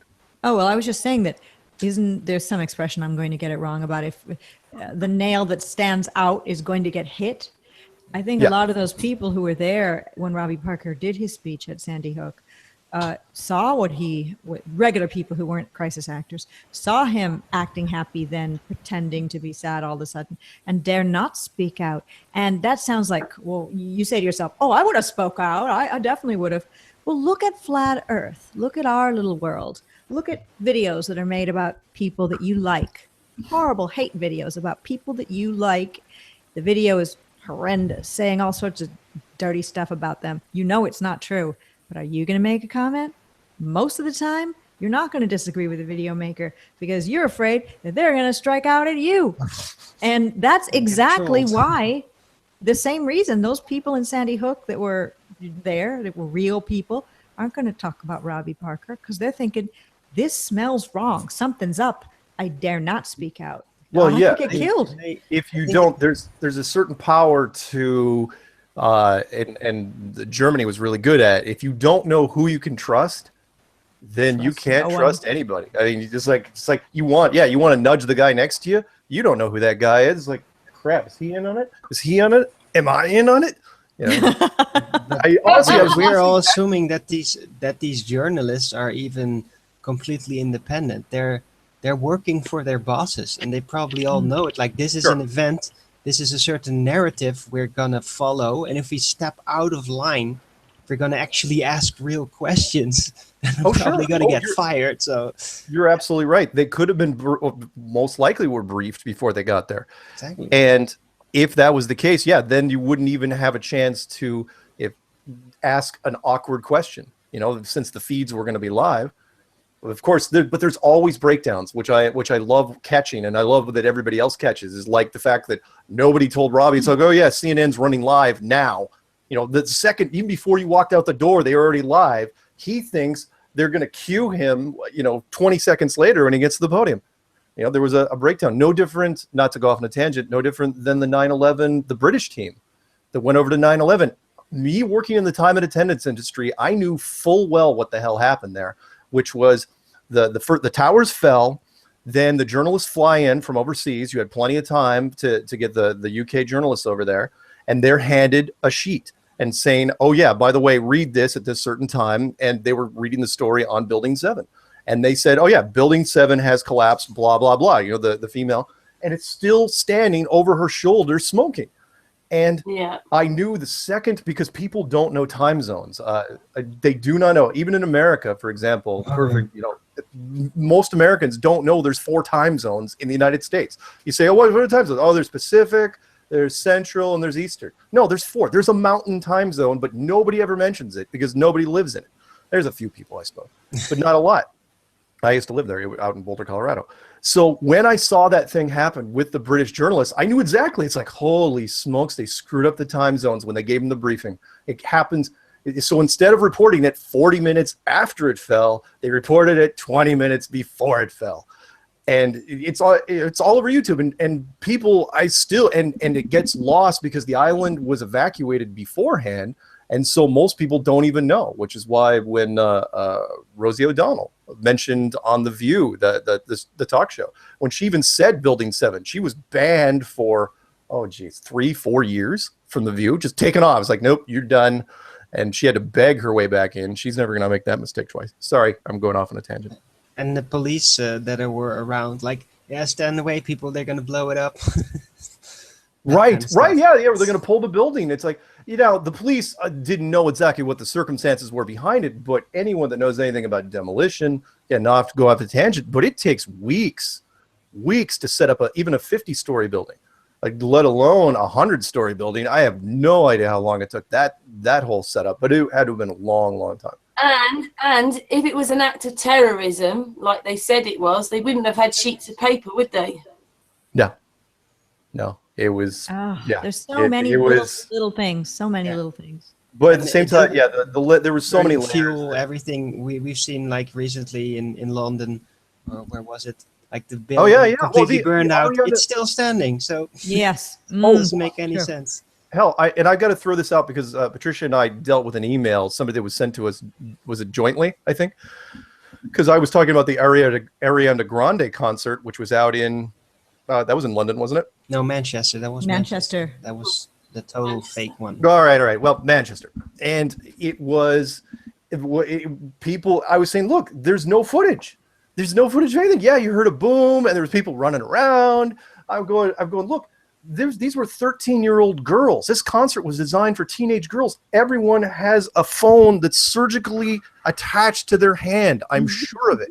It's just literally sewn onto their hand. They never will let go. And after the concert, that's all they would be doing is just filming themselves. Oh, the concert was so great. It was wonderful. Someone would have, not just someone, there'd be dozens and dozens and dozens of girls that would have footage somewhere around. Oh, there's the blast. Everyone would see the flash of the blast, even if they weren't there. And the only response I got back from this one email person, sorry, I'm a little passionate about this, is that she goes, oh no, all the girls that were close to it, their phones were destroyed in the explosion. That's funny. What? Remember EMP blast or something. Remember the event that happened at the Bataclan, and there was the band called death metal. The Eagles of Death Metal. Okay. Well, I was talking about this is the Eagles of Death Metal. I was saying, well, this is a concert, and I've been to a bunch of concerts, and people have their phones and they're holding them up, taking the video during the concert for many of the songs or their favorite songs. And I was talking on Facebook with somebody, somewhat arguing, because they were saying that, no, it was totally a real event. And I was saying, where's the video? There's people at a concert. And this is what the guy said. Well, Eagles of Death Metal fans are fans of real music, and people who like real music don't film it on their phones. Like, no. Right. No. Right.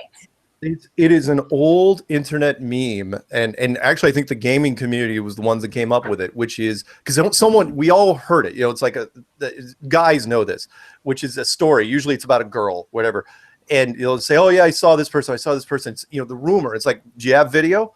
No, that didn't happen. That is the rule. Is if you don't have video, it did not happen. You might as well just assume it was just grapevine gossip that started from nowhere. And the people that are creating these fear beats, or fear drum beats, as I like to call them, they don't understand that. They just try to get away with it without video. Well, people believe it anyway. I mean, here in our groups, we know what's up. Then some of us might believe this event, maybe some people died, and other people say no one died. Okay, that aside from the point. But when you go out into the real world, everybody believes what they're doing works. People buy the fact that nobody filmed concerts. They believe it. It's drama peer pressure. They use the drama of the moment, and then when you speak out against it, then how dare you? It's drama peer pressure. It was the same during 9/11. It takes a while before that settles, and then you can actually start to talk about it. So they just use the moment to get away with it, with anything, basically. Yeah, it's true. Yeah, with the Ariana Grande thing, they was like, oh, those poor girls and their mothers. Exactly. Yeah. And it's like, how dare you say that they didn't I mean, that was really the tone of the letter that we got, which was, how dare you kind of use young people this time, didn't they? Kind of children were there.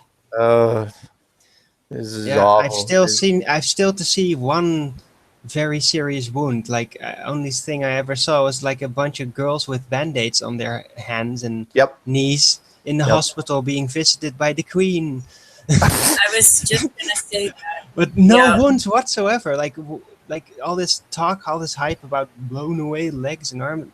None. Well, their faces. Nothing. If it was a bomb that had, I forgot the name of those sorts of bombs that have like screws and nails and bits of metal flying out. I mean, eyes get taken out, scars are on faces, and the girls are in the hospital. Very ugly wounds.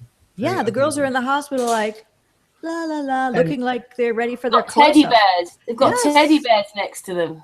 Yeah, and also there was a homeless person who said he was pulling screws out of the faces of children. Well, okay, then those children should be in the hospital. Where's the children in the hospital with the wounds? Why was he doing it? Oh, speaking of which, again, not to go off on a tangent, but I have to mention this because you were talking about the wounds. I have to bring up, and then you guys, we can talk about whatever you want, but I got to bring this up because the Sandy Hook, there's so many different little things that bugged me, but as a shooter, because I've been known to target shoot from time to time, I can tell you that it was the first time in history, in fact, the only time I've ever seen it, previous or since, that statistically it was a perfect kill ratio, which meant there were no wounded at all. A guy goes in there, fires apparently 150 rounds, into all different rooms. There's ricochets, schools are made out of concrete and brick and metal. And yet anybody that was touched by a bullet died. I mean, you got hit in the shoulder, you're dead. You got nicked in the finger, you're dead. Toe, dead. There were no wounded. I think it was 24-0. Usually it's the exact opposite. There is, there's a certain 10 dead and 60 wounded, right? There's always more wounded because of ricochets and all this stuff. It was the exact opposite. And the reason why they did that is they wanted to tie up all the loose ends, meaning they didn't want anybody going to the hospital. They didn't want any children to the hospital because children, this is an acting thing, you don't work with animals, you don't work with children because children are not good liars unless they're career, Disney children. They do not lie well on camera. They don't do it. And so you don't want a kid at the hospital going, I was just told to come here. They're not going to do that. So yeah, the wounded anyway, sorry. Everyone believes it, just like everyone believes we live on a globe, and everybody believes we're going to the moon to circle around with robots flying the craft. And the globe thing, though. If you ask me, whenever a lens is actually in front of a human, they are the actors in front of it. They're no longer themselves. No. Oh, yeah, that's true. But look at us. We've got the lens in front of us, and I think we're pretty much ourselves. It's horrible that they've got to make all these lies up, isn't it? And play all these games all the time. Yeah. Well, it's much easier than it looks like because we still believe that it's really necessary for them to do their best. Well, if we look at NASA, obviously they don't really need to do their best that much because it seems to still be working. Still a lot of people that just go there and believe it despite all the foolishness, all the crazy stuff that's happening. Yeah. So, but it's crumbling and quickly. I mean, I've never seen, even over the last few months, I've never seen the intensity pick up the way it has over the last year. And we've been doing it even without the celebrity stuff recently. The hangouts that are happening as quickly as they have, the conference in North Carolina that now people are begging for tickets for, the UK thing that's firing up. In fact, I'm having a hard time keeping up with the meetups in the United States. Yeah. Our show, our secret show, Mark, has turned into the what meetups are happening show, when there used to be just yours and mine or something, none. Yeah, it's turned into the high school thing they read over the intercom. And it's like, okay, there's a big sale by the ASB. It's going to be in the... You actually sound like that, Mark. Salad. Seriously, that's what it's turned into. But it's great. I mean, it only took a few people doing it, and then once they put the videos out there, that's when it's like, oh wow, I can totally do this too. I mean, seriously, the one in Phoenix was at a mall. It wasn't even at a restaurant. They said, oh, let's just meet in a mall, at the food court. It's like, really? Why not? Wherever. Also, with Flat Earth Hassel tells, it's like then first they meet him because everybody knows him, Right. They start to mingle with themselves, and that's the beautiful thing of it. That actually people are meeting and getting connected with each other. Right, because he's going to be leaving the town and going to wherever else he goes next. But meanwhile, those people, they live in that town. That was very successful, by the way, even though it was a limited run for him because he had to go back for a band thing in California. He could have kept going. Maybe he could have kept going. Just kept looping around the East Coast. He wouldn't even have to drive that much. I'm going to be in Cleveland. All right, I'm going to be in Indianapolis. I mean, these are not hard to do, and he could have done it. He could have kept going all the way through the summer. In fact, he still may go back out, although he looked pretty tired. Yeah, I guess it's pretty tiring as well. You need a break at some point. Yeah. Well, I mean, not to say that it's equivalent to going to do like a music thing, but I mean, he's going to these things. He's drinking quite a bit. he's hanging out with these people till all hours. He's crashing at people's houses sometimes. So it was the music tour that happened during the start of Oh that. my God. It's almost like this is a giant TV show we're watching when we see drama unfold. You look at YouTube and you say, "Oh my God, what happened while I was sleeping?" Oh yeah, it's a live soap opera, and we're all part of it. Before, the only time my heart jumped was when Matt would make a video, and because Matt beforehand, and Patricia knows this, where Matt would make a video and I'd be like, "Oh, please don't say my name. Oh, please don't say my name anywhere on this video." And I'd just be holding my breath, watching, going, "Okay, don't do it." But now, I mean, there's so many people that make videos like who's coming after who's taking swings. And now when I watch these, I think, holy, there are producers that they've got to be killing themselves because there's so much production value that's being wasted. It's like, are you kidding? People pay real money to see this drama. And we're just giving it to them for free. It's true. This is a truth movement, and we're here for the truth, and we want to make a difference. Okay, yes, that's the number one reason. But got to admit, this is crazily entertaining to watch what's happening. It's sad sometimes, and I want people to stop doing it, but I can't make people stop doing it. But it is entertaining to see people make alliances, then go against each other, then false accusations, and then makeups, and it's like like the greatest reality show ever, but none of us are getting paid. we could write literally a pretty big, but it would take a long time to figure out exactly all the alliances that have been formed and broken and people have disappeared from Flat Earth. Like, we don't know where Tiger Dan went. Where'd he go? Yeah. I mean, there's other people too. He's another man that's disappeared, is he? Yeah. Well, he was the first and really the most high profile, which is weird. But when he disappeared, not to go off on a thing here, but when he disappeared, it was unique compared to everybody else because it's not like let's say Amy Denise, who pulled down her channel and pulled down her YouTube channel and she just disappeared. It's like he disappeared and his channel's still getting subscribers even now. He still has a positive subscriber flow. Said to some select people, she just wants to focus on her relationship with God. So she's not going to be doing worldly things like a YouTube channel, but might be back. Okay, that's her life, her explanation. Tiger Dan just was this one guy we knew, went on my show, episode 13, and said something along the lines of, if I ever go against Flat Earth, that means I've been tortured. When I go against Flat Earth. Yeah, when I go against Flat Earth, you consider that I was tortured. Right, and then goes against Jaron, starts calling people stupid, morons, all sorts of things, and then disappears.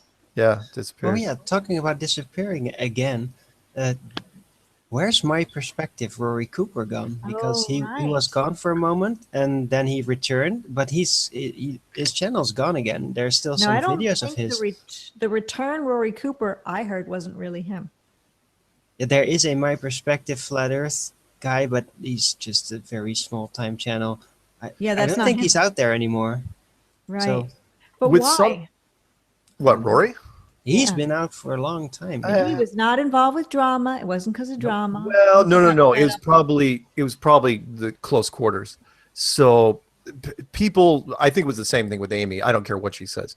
When you come out, unless you have people around you that are supportive, if you have the opposite, family and friends and coworkers that are going to come after you, peer pressure is very, very powerful. And I can see Rory, Rory was in South Africa, and who knows, maybe he had some work buddies that said, yeah, you don't want to go anywhere near this.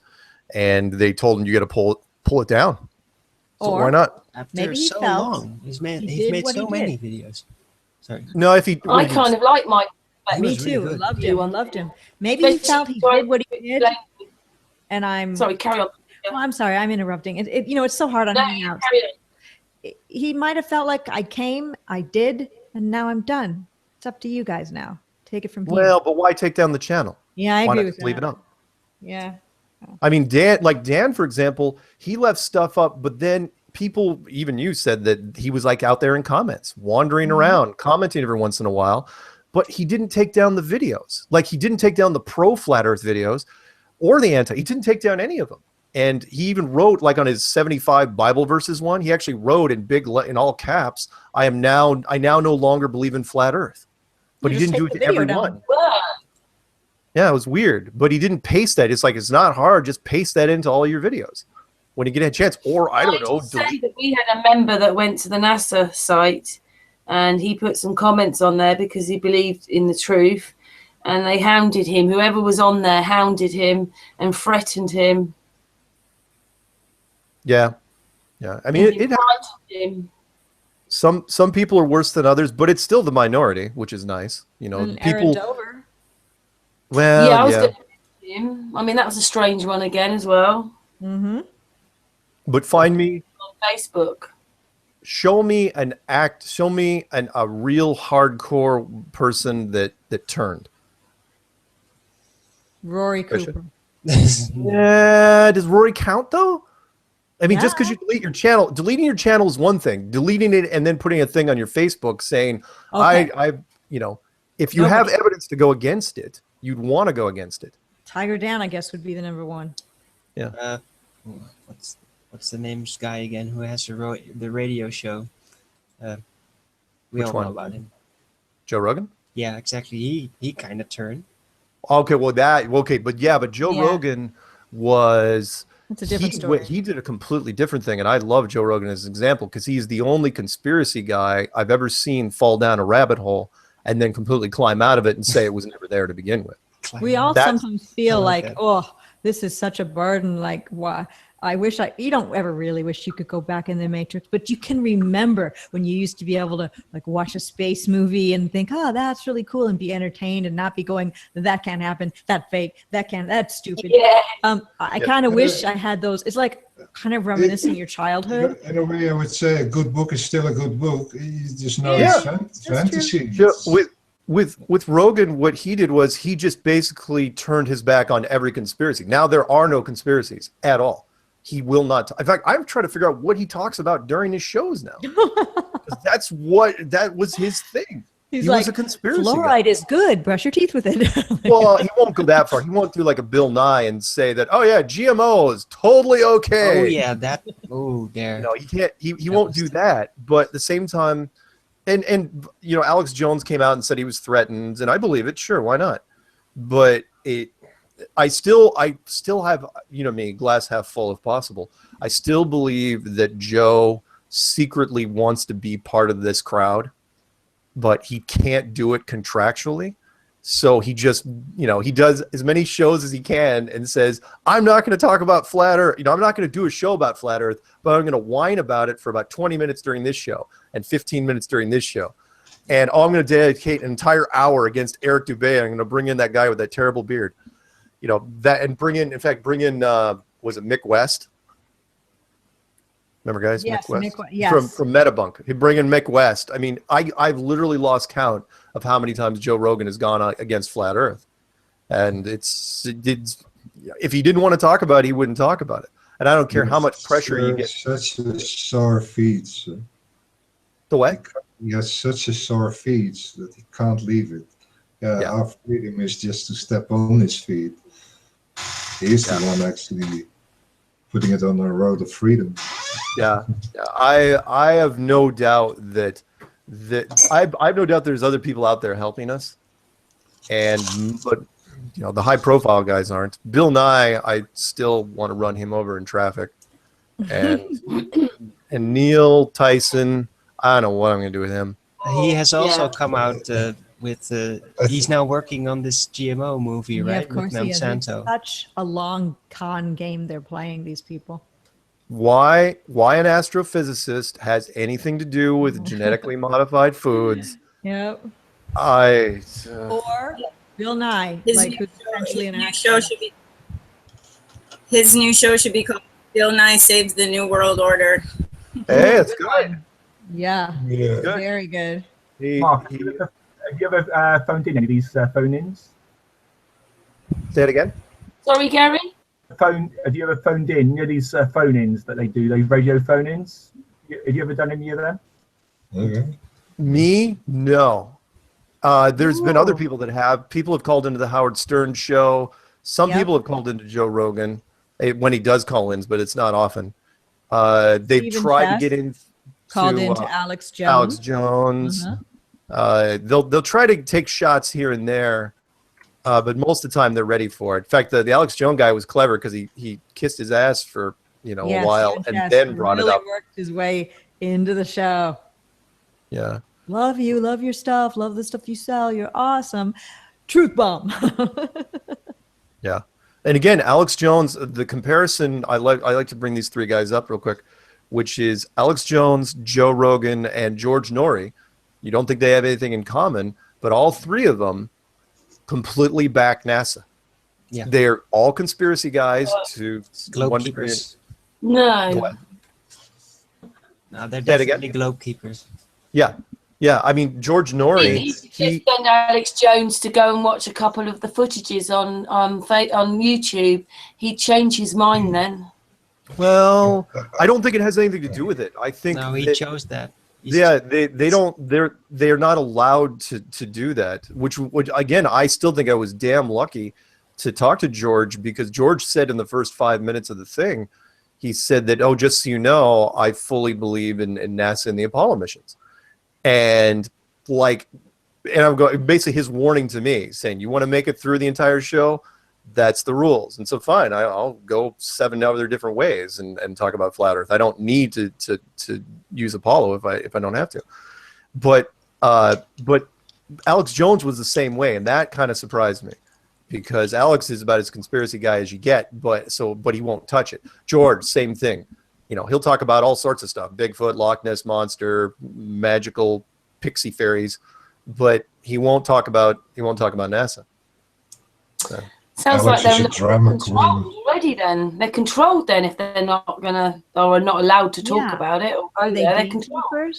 I think they're controlling themselves. I think that they just want to keep on talking about space and planets and aliens because making money. It's a lot of material to talk about that catches a lot of people's hearts, and they just don't want to lose that audience. You even mentioned this, Mark. They can't afford it. Yeah, they can't afford it, and they're involved with NASA. They even get their guys on their show sometimes. It's like there are so many sheep, and the best one is the one who has the many sheep as possible. But in a sense, it's all to distract the sheep from actually realizing what reality is. And also, Alex Jones is, of course, directing. He has a specific type of audience. He wants the Patriots and American Patriots and the moon landing. They have to go together. It's kind of a setting.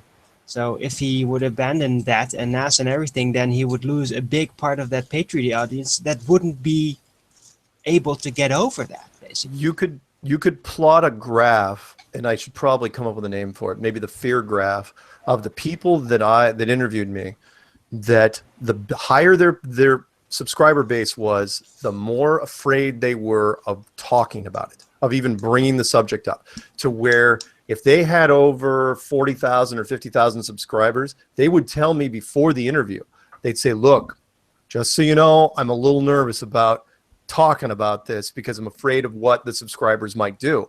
And if they had 100,000 subscribers, it'd be, look, I'm really nervous. And then, like in Alex Jones' case, they were basically trying to bargain with me, trying to say, okay, how can we do a show without actually calling it a flat Earth show? And I said, you can't do it. And they say, okay, well, we can't do the show then. Plain and simple. It's more than flat. The what? It's more than flat. Yeah. It's not only flat. There's so much more beyond flat. I know. But just the concept, because the concept puts people into such a defensive state. Even Rob Skiba, he'll tell you, he's done several videos on this where he saw a subscriber downtick as soon as he started down that road. Yep. But then it picked up really, then it picked up steep because once he realized, as the community got bigger and bigger, they latched on to people that endorsed it. And that was the payoff for him, even though he was so worried at some point that the backlash that he shut down everything for 3 days. Always take a risk. If you take this road, yeah. The Like, truth is so hard for some that they try to ignore it as hard as possible. Yeah. Like It's the the channel triggering. Flat Earth Chick and Flat Earth and Other Hot Potatoes. Our channels are created because of Flat Earth. I didn't have to worry about my subscribers when I started because I had 0. So I you could say from the beginning in the Flat Earth, yeah. Yeah, I could say anything I wanted because I wouldn't lose any subscribers because I didn't have subscribers from before. So I guess I can understand if you had your whole livelihood was dependent and your channel had, you know, some crazy amount like that PewDiePie guy or something to start talking about Flat Earth. You shall not mention PewDiePie. Sorry. You shall not be named. But by the way, PewDiePie is a great example because he is, to show you the tracking, and you guys may or may not have heard me say this. When you look at PewDiePie, he's one of the top 5 YouTube channels in the world, right? But why? It's so stupid. I know. He's terrible. The man has no talent, and another guy I'm just going to run over if I see him in a crosswalk. But he is, I mean that literally, run over. So when you look at his channel, yeah, he's got 50, probably even 60 million subscribers as of right now. But when you type in, here's the difference. When you type in PewDiePie into the search engine, he only comes up with about 5 million hit search results. And that's because his fan base, it doesn't match up his marketing machine. Yeah, he's got some people that write about him, but it's not that much compared to, you'd think he'd be the biggest or the biggest celebrity of all time. Compare that to Flat Earth when you type it in, and it comes up as of this morning like 17.6 million. So the difference is the fan base, or not fan base, the Flat Earth community is much more enthusiastic, much more passionate than the other mainstream topics. I mean, for God's sakes, we're scoring higher than Lady Gaga right now, and yet we still can't get a sponsor. Kills me. Yeah. They're afraid it will undermine their business. A huge part. Right. Someone suggested I wanted to say. Wait, you guys. I was going to say a huge part of the indoctrination process, I think, is like, convincing people that if you talk about the flat Earth, that automatically makes you an idiot. And so it definitely, people get worried about their reputation, and that's a big part of the deception. Is like, that whole fear-based thing of how people are going to view you and judge you. And that's a big part of the whole indoctrination, like how in school they say, people used to think the earth was flat and you were going to sail off the edge, and they were so stupid. Like, that's one of the things I remember distinctly from, it being spoken about in school. And I think it starts really young, that they get that in people's heads, that, anybody that thinks that way is automatically, stupid. Yeah, and absolutely. So, yeah. And celebrities have a lot to lose. Absolutely right. Shaquille O'Neal, for God's sakes. Yeah, he admitted it. It wasn't a prank. 5 days later, he backed out of it. Why? Well, because even though he doesn't play basketball anymore, he still makes $20 million a year in multiple endorsements. Celebrities have a lot to lose, but the people that are getting more and more excited about it, at least this year, it's a weird paradox, are the producers. Because the producers don't care about embarrassment. The producers, all they care about is if you talk about it. I mean, some of the biggest things on television right now are reality shows where you hate at least half of the people that are on that show. For example, the one out in the UK called Big Brother. Perfect example. That you hate lots of people on Big Brother. It's a terrible show. Flat Earthers on there now. Well, yeah, and there goes to show you. A Flat Earther's on that show, a Flat Earth couple, an Indian couple. And it's only to hide one thing, our slavery. The what? That's only to hide one thing, and that's our slavery. There you go. Yeah. The rich kid from the Big Brother, he attacks the Flat Earther and he's tossed off the show the next day. Brilliant. I don't know what producer is behind that and what the message they were sending, but they cut that really quick. It's like, oh no, you're not attacking anybody, even for something like that. It was the final straw, and I would have thought, geez, the rich kid, you thought he would have hung out for a while longer, but he didn't.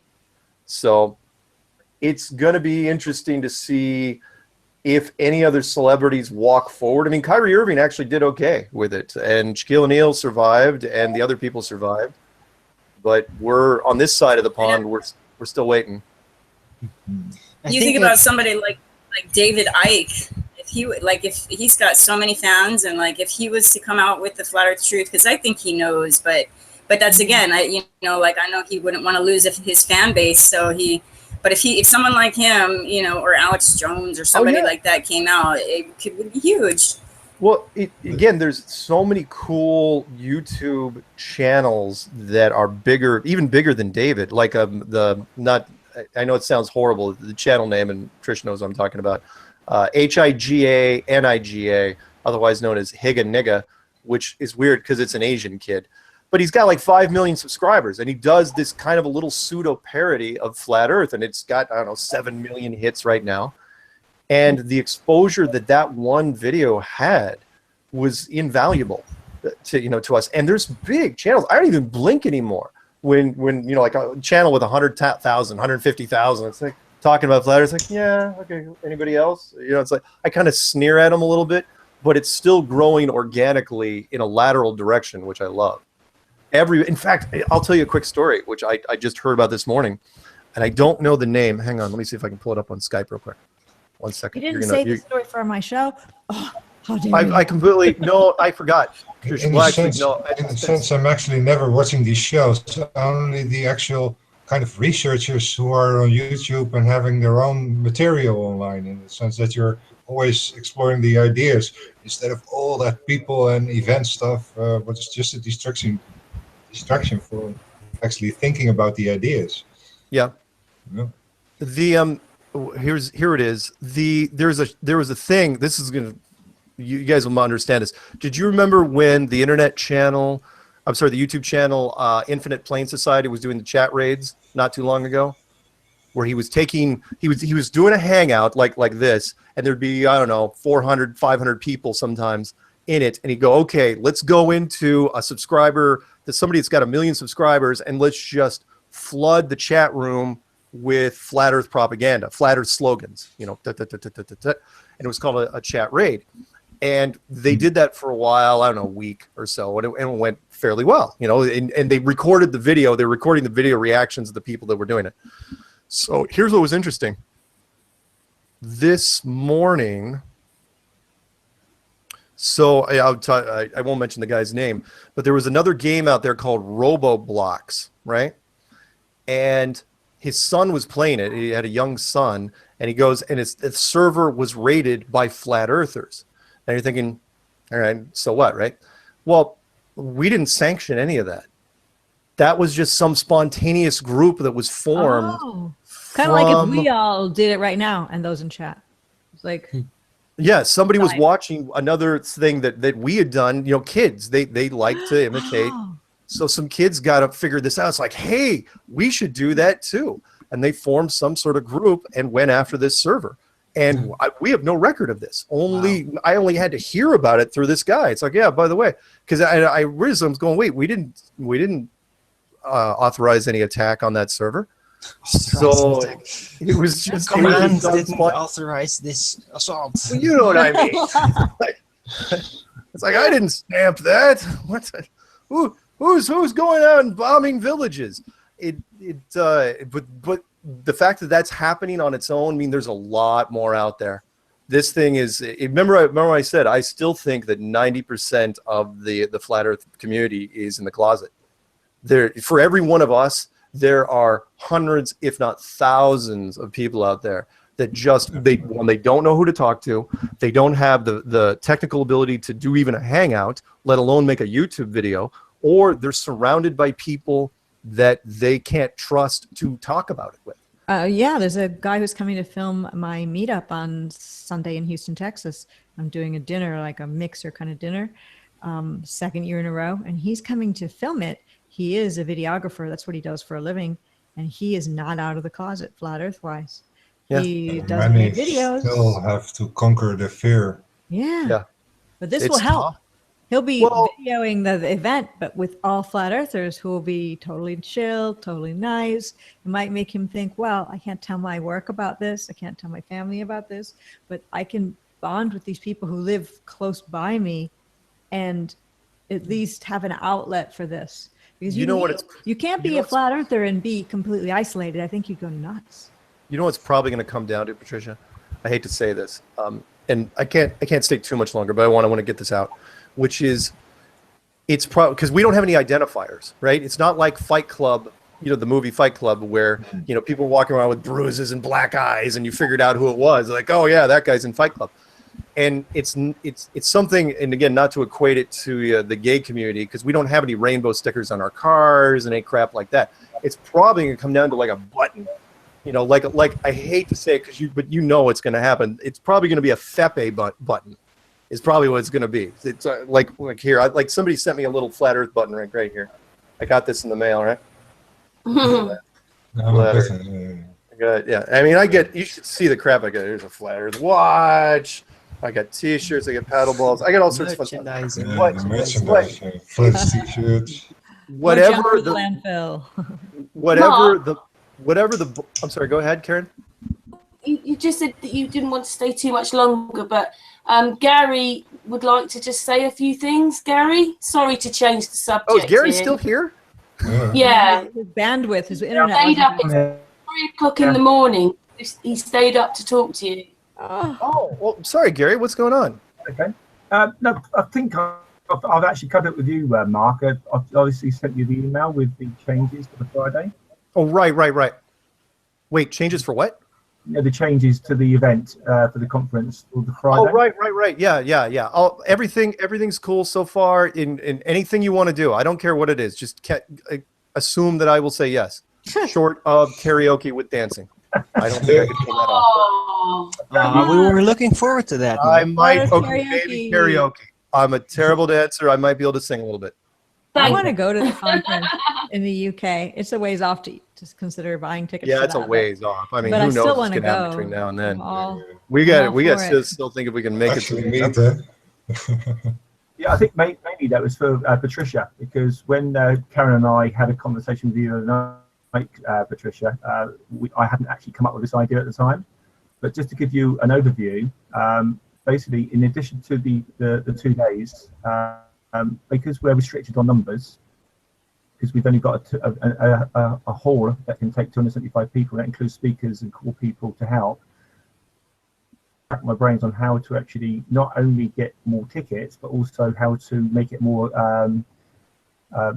available to some people that can maybe afford 1 day as opposed to the 2 days. So what I've done over the last few days, I've actually been brainstorming with a few people just to get ideas, just to make sure that I'm on the right track. And what I've decided, and Mark is one of the linchpins for it, because obviously he's going to be there for the Friday, is to actually have a Friday night session as well. It's going to be split up into 3 sections, which obviously can change, but basically it's going to be, the first one is like an informal chat with the likes of Mark and maybe John and whoever is there.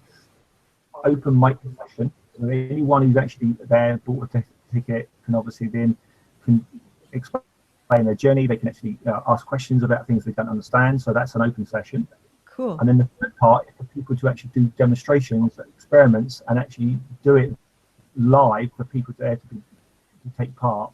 So basically, it's not just the weekend now; it's the weekend plus the Friday evening.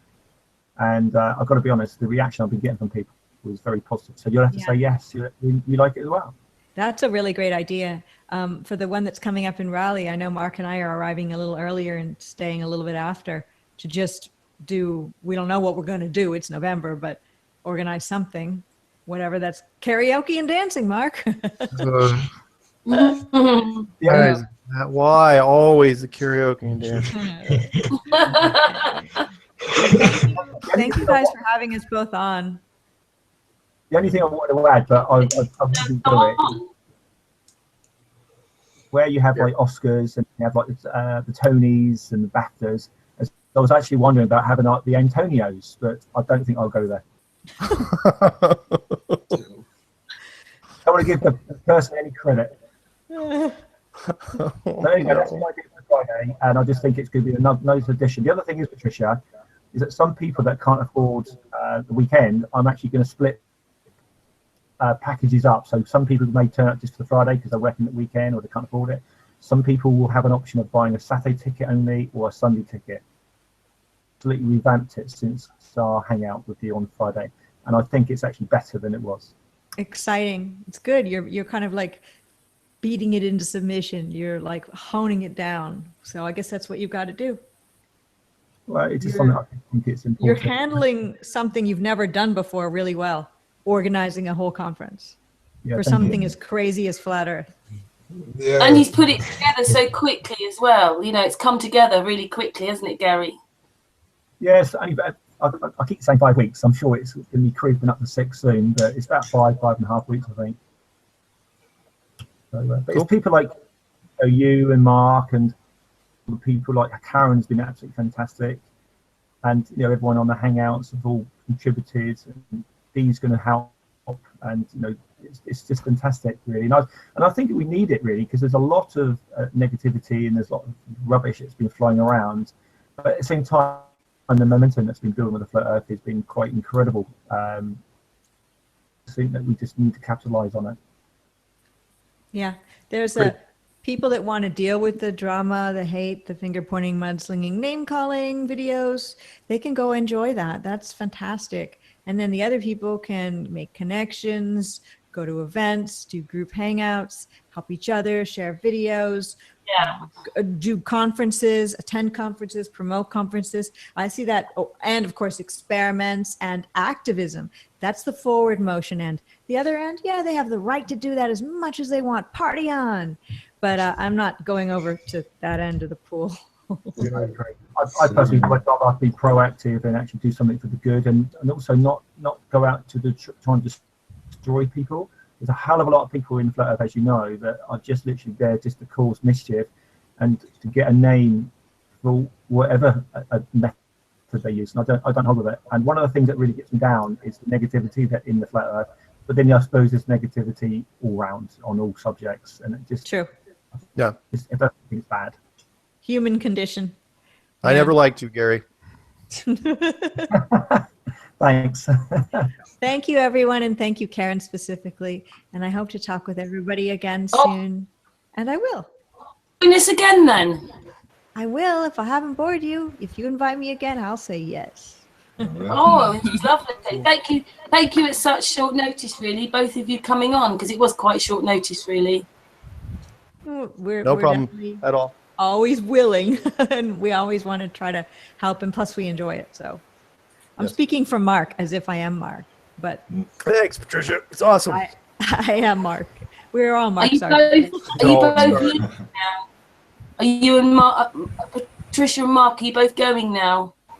Yes, we both are going to go, because we're kind of like did our other show, and I know you should be way more tired than us, Karen, because it's quite late where you are. But yeah. It's kind of that we're used to that. Yeah. 3 o'clock in the morning here. You crazy people. It's 4 o'clock in the morning over here. Oh no, for both of you. Yeah, what time is it? It's nice to talk to you. It's nice to talk to you. It's 4 o'clock over here. Nice. Yeah, it's too early for me. But it's really nice to 12 hours. Okay. Bye. I'm really glad to meet you, and I also know your channel and now your face way better, so I feel good about that. Hey. And we'll all talk again soon. And bye, Patricia. Thank you very much. See everyone later. Bye, Patricia. It was awesome. Bye, Mark. Thank you. Yeah, should say, Lavana, as well, I've put your channel in the chat a few times. I've linked it a few times, so hopefully you get a few more subs there. Well, I hope everybody enjoyed that then. Yes. That was great. That was awesome. Yeah, I've got a skedaddle too. I got to be somewhere in about 20 minutes, so that was perfect timing. Soon then, Lavana. Yeah, I'll be back as soon as I can. Maybe even next week. Okay. Just in case people don't know, Lavana's a member of my group as well, aren't you, Lavana? I sure am. Yes, and I have readings for you guys. I'm going to put them in the program. I might not be able to insert the readings, but I'll upload the images. Okay. Thank you. Thanks, Lavana. Absolutely. Yeah. See you soon, guys. All right then. Yeah, you get some sleep. Yeah. All right. Have a good night. Good night. Good night. Bye, Lavana. See you soon. I'm actually not that tired at all because right before I came on this hangout, I have been sleeping for like 4 hours. So all this weird night rhythm has kind of turned it all around upside down for me. So can I just say that I have to go to work in a few hours' time, but we'll go for another, I don't know, we'll go till 3:30. And then, I have a kind of 10 o'clock alarm. So I have still 6 hours. okay, so we have a half an hour left. Should we just go for half an to hour? actually sleep, yeah. We were on for nearly 7 hours or something yesterday, Arwin. Yeah, it was incredible. Well, I hope everybody in the chat room enjoyed that, as we did. I hope everybody on the Hangout enjoyed that. Maybe for the last half an hour, Billy or Martin or just want to join us? Oh, yeah. If they're still there. An hour? Although Artis is probably, it's right, it's like 5 o'clock for him now, so. Oh, is Germany another hour ahead? Yeah, I think so. So he might have gone off to bed. Do you want to ask Billy or Martin want to come on? Is Dave Marsh there as well? Do any of them want to come on for half an hour? Well, I've just put a message in chat said anyone want on for 30 minutes. So. Oh, okay. I haven't quite spelt that correctly, but that's what I'll put. She's there. It's 3 o'clock in the morning. He has long shifts. Yeah, wow. I've plugged Dave Marsh's moon race video as well tonight in the chat. So anyone who hasn't seen that link, I'll post it again in a minute, but it's well worth the watch. Anyway, I really enjoyed that. I think they're really nice people, both of them. I think Patricia's lovely, and I think Mark's really nice. Yeah, they're awesome. I was kind of nervous at the start, like, wow, bit starstruck, I guess. But they're so nice and... Yeah, same for me as well. You know, like, although we've been having group hangouts and we have talked to people, to go live so much, you know, and to have these people here. Yeah, I have the same feeling myself. I was pretty nervous on Saturday night when we did our 5 of them on there. I was pretty nervous that night, but all for the greater good, so that people can see us talking, communicating, and being a community. Yeah, they're great. I don't know how... Series! Enjoy that series. Yeah. Yeah, it's... I'm a little tired as well. I mean, all the different rhythms and things are happening. I cheated. I know a lot of the men like Patricia, don't they? A lot of the men like Patricia. Like red hair. I really liked her outfit too. It was like a holographic jacket. What she had on the multicolor thing was really cool. Very futurist. D, is anybody wanting to come on, or do they all want to stay in the chat room? Well, Billy's telling us to get some sleep. You can't just cut off. We just give a warning. Can I just explain that we're back tomorrow night with Santos Bonacci and Matt. Very good ideas. It's a bit like it's all in his head, and he seems a very clever young man, and he wants to talk to Santos about it. So we're on 11 p.m. UK time tomorrow with Santos Bonacci and Matt Jerome. Just to let people know. And we have one on Sunday with Darren Nesbitt, Dave Marsh, obviously Sun and Moon, and I think there may be someone else because Darren asked about someone else. And the Sunday show will be about flat, square Earth. That's up to Sunday. So we've got about another 20 minutes to... Dee, do you want to say anything? Did you enjoy that, or did you not listen or hear very much? Well, yeah, no, I kind of had half an ear on it. Yeah, no, it was a good chat. I think it flowed quite nicely. The chat went well. We didn't get too badly trolled, so Yeah, you were doing some good job there. Yeah. Cheers, man. Were there yeah, many in They're the chat? very relaxed, aren't they? They come across as very relaxed people, so it makes it a little bit easier, doesn't it? Yes. They're Yeah. Sorry, I very was well just looking at trained. the chat again. Oh, sorry.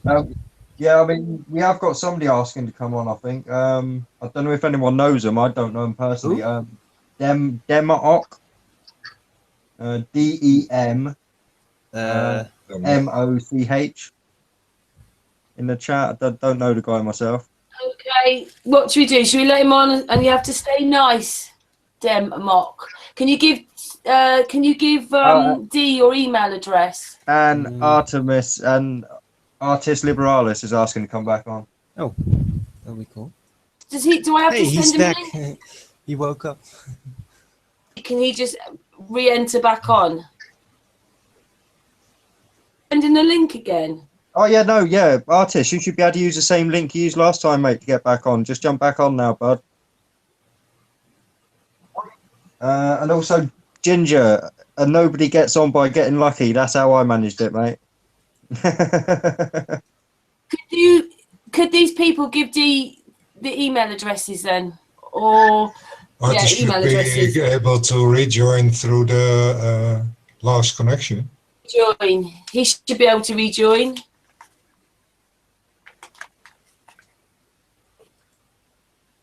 Yeah. Anyway, I think it is a little bit nerve-wracking when you've got them there, because you suddenly start thinking like, am I going to say something stupid? Is it going to come across, or I suddenly in the middle of a sentence lose the thread and don't know what to say? Yep. Why do you think I don't talk very often? I'm a dab hand at doing stuff like that, me.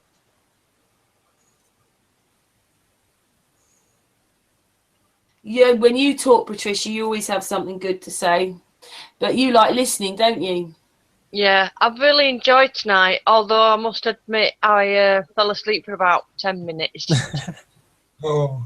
Yeah. Oh. I could still hear it, but you know, like when you're asleep and you just can't move. I'm like, oh. So I think I'm gonna get off before I do fall asleep in mid-sentence or something. So That's okay, Patricia. Are you back tomorrow for the Santos one? I can't remember now. I think so, yeah. I'm not sure if I put my name down, but I did comment because oh, I don't know. I've just not been with it today. I think the name's down for tomorrow night. That's brilliant, my darling. If you want to go, are we adding these other people? Yeah, Artis has just joined, but good night, Patricia. Good night, Patricia. Good night, Patricia. All right, just take the Mickey, why don't you? All right, love you all. Take care. Patricia. Take care. Patricia. What? Last night we got pictures when we came off air and Dee fell asleep. Yeah. Oh, Just it was checking. late. It was a long He day. looked really cute. He looked really cute there, sort of slumped. Yeah. Yeah, that's why my camera's off. Yeah. Is my mic working okay? Yes. Yeah, perfectly. fine. Anyway, thank you, Patricia. Love you lots. See you tomorrow. You too. Bye. Bye. Bye. Yeah. A while back, I was still following Poncho Pete's Hangouts, and he sometimes just leaves it open, and we've literally heard him basically snore for 2 hours in a row while we're chatting. Like, hey, wake up, wake up! It's like 2 hours. So it happens more often. Like people were trying to get on, but nothing was happening because he was just sleeping there. It's quite silly. Dee, are these other people coming on? Because we obviously, it's 1:15 now. Well, in the chat. 1 second, a minute, Artist. Are they coming on? Have they given? Because I need something to add them to the hangout. Hey, why are you timing out Brandon Cook? He's a good guy. Yeah, no, I'm only doing that because he keeps just writing the word, BS in the chat. I won't say it out loud because I'll be a hypocrite. But Oh, really? Yeah, it's just randomly, just keeps doing. I think he's had a bit to drink. I mean, I think he's probably just having a bit of fun now, if you know what I mean. So I'm just timing him out. I'm not banning him. Okay, but, okay. Yeah. Could be that it's probably late for him too. Yeah. In the meantime, I wrote. Go on, artist. Yeah. In the meantime, I wrote a hip hop song about flat Earth. Really, you wrote a song? Yeah. Cool. Yes, it just came to me. I have another channel, and that channel is Sunbeam's thing. Maybe you know it, maybe you don't. And on that channel, I don't do topics about flat Earth. I only do music and what I collect. So I have 2 channels. Okay. Well, what type of song is it? Is it like a guitar solo thing or just singing? No, it's do you know the group Mob Deep? No. Hip hop group now. Do you know? Well, it's a bit like. I just added Denmark. You had a movie, and in that movie they destroyed the computer. They smashed it to pieces, and also South Park made a thing about that. How the movie called, I don't remember, but it's a little bit underground hip hop, and it's well, I have the text here. Yeah, you have to hear the hip hop beat with it. Oh, it's hip hop. Okay. Yeah, it's hip hop. I don't know if I do it over the speakers if it's gonna fuck up the sound. But can I try that, or is that? Go on then. Let's see if that will work. I have to plug out my headphones. I read the text.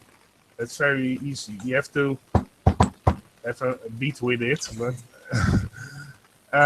it's they are lying to us. You have to have a rhythm with it, and then you have maybe I can turn the beat off. I will try, and maybe it works. Okay. Go on then. I hope you can hear me because I have to plug off my headphones. Yep. We can still hear you. In other things. I hope it's not messy.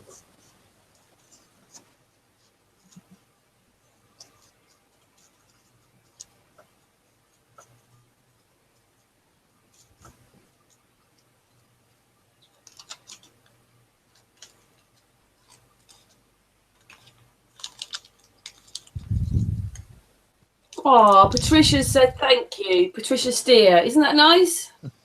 Yeah. It was great. We had a really good conversation. Yes. Well, we never like them ending, I don't think. We like them carrying on and on, but you know, it felt it was over like in no time. How long has she been on with us? Gary and I already know when she interviewed us, it was an hour. So, well, here we go. So she was here like 2 hours or something. Was she? Yeah, and they already done their show already. So yeah, it was like it felt like it was 15 minutes or something. It was incredible. I know. You just got really such a great time.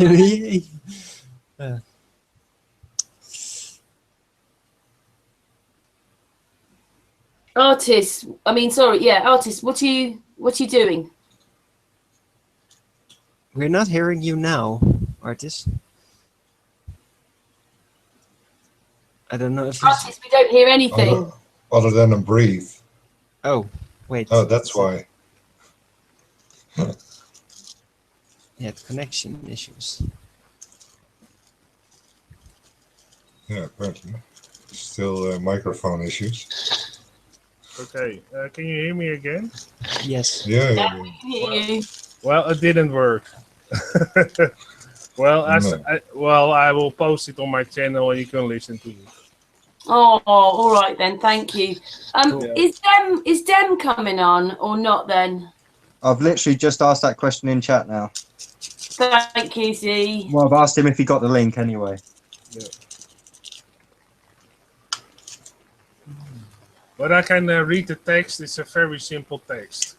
Go on then. Without the beat. They're fucking lying to us. Yes, they're fucking lying to us. Other people should know they're fucking lying to us. The earth is round. They're fucking lying to us. The tap water is clean. They're fucking lying to us. We went to the moon. They're fucking lying to us. GMO food is safe. They're fucking lying to us. The media is telling the truth. They're fucking lying to us. Yes, people think about it. They're fucking lying to us. Time and time and time again. They're fucking lying to us. So here we go one more time. They're fucking lying to us. The earth is round, the fucking lying to us. The tap water is clean, the fucking lying to us. We went to the moon, the fucking lying to us. GMO food is safe, they're fucking lying to us. The media is telling the truth, they're fucking lying to us. That's it. I hear a distinct theme. Yeah, so did I. Yeah. It without a beat, it doesn't sound as good, but. Well, thank you for that then. It came to me just now, and I have to finish it up a little bit, and but it came to me like that, and with a great hip hop beat, it sounds really cool. It can be like even if spoken like you did, could be very fluid. So you could really have this hypnotic beat around it.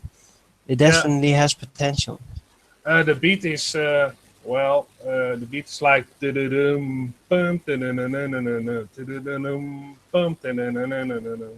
so that fits very well. But I often have an idea that pops in my head, and the text I wrote it in one instant, in just a couple of seconds. And that's always how it goes with me with music. I hear a beat and it comes to me, and I work on a song, or sometimes I work the whole night through on a song till the next day.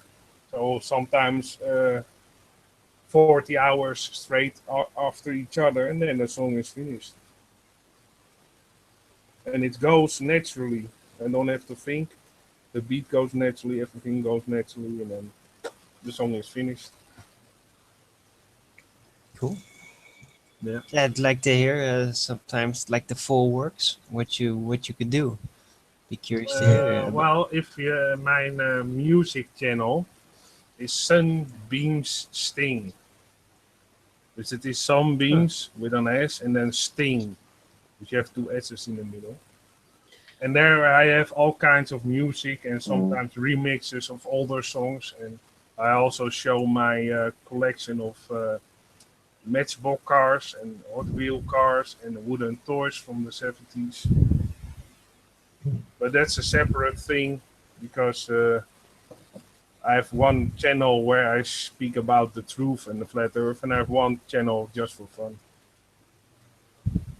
And nobody... Excuse me changing the subject just for a minute, artist. What's happening with Dem then? Well, I've told him you've emailed him. And I've put my email out there, so I was just going to my email now and refreshing it and seeing if he'd sent me one.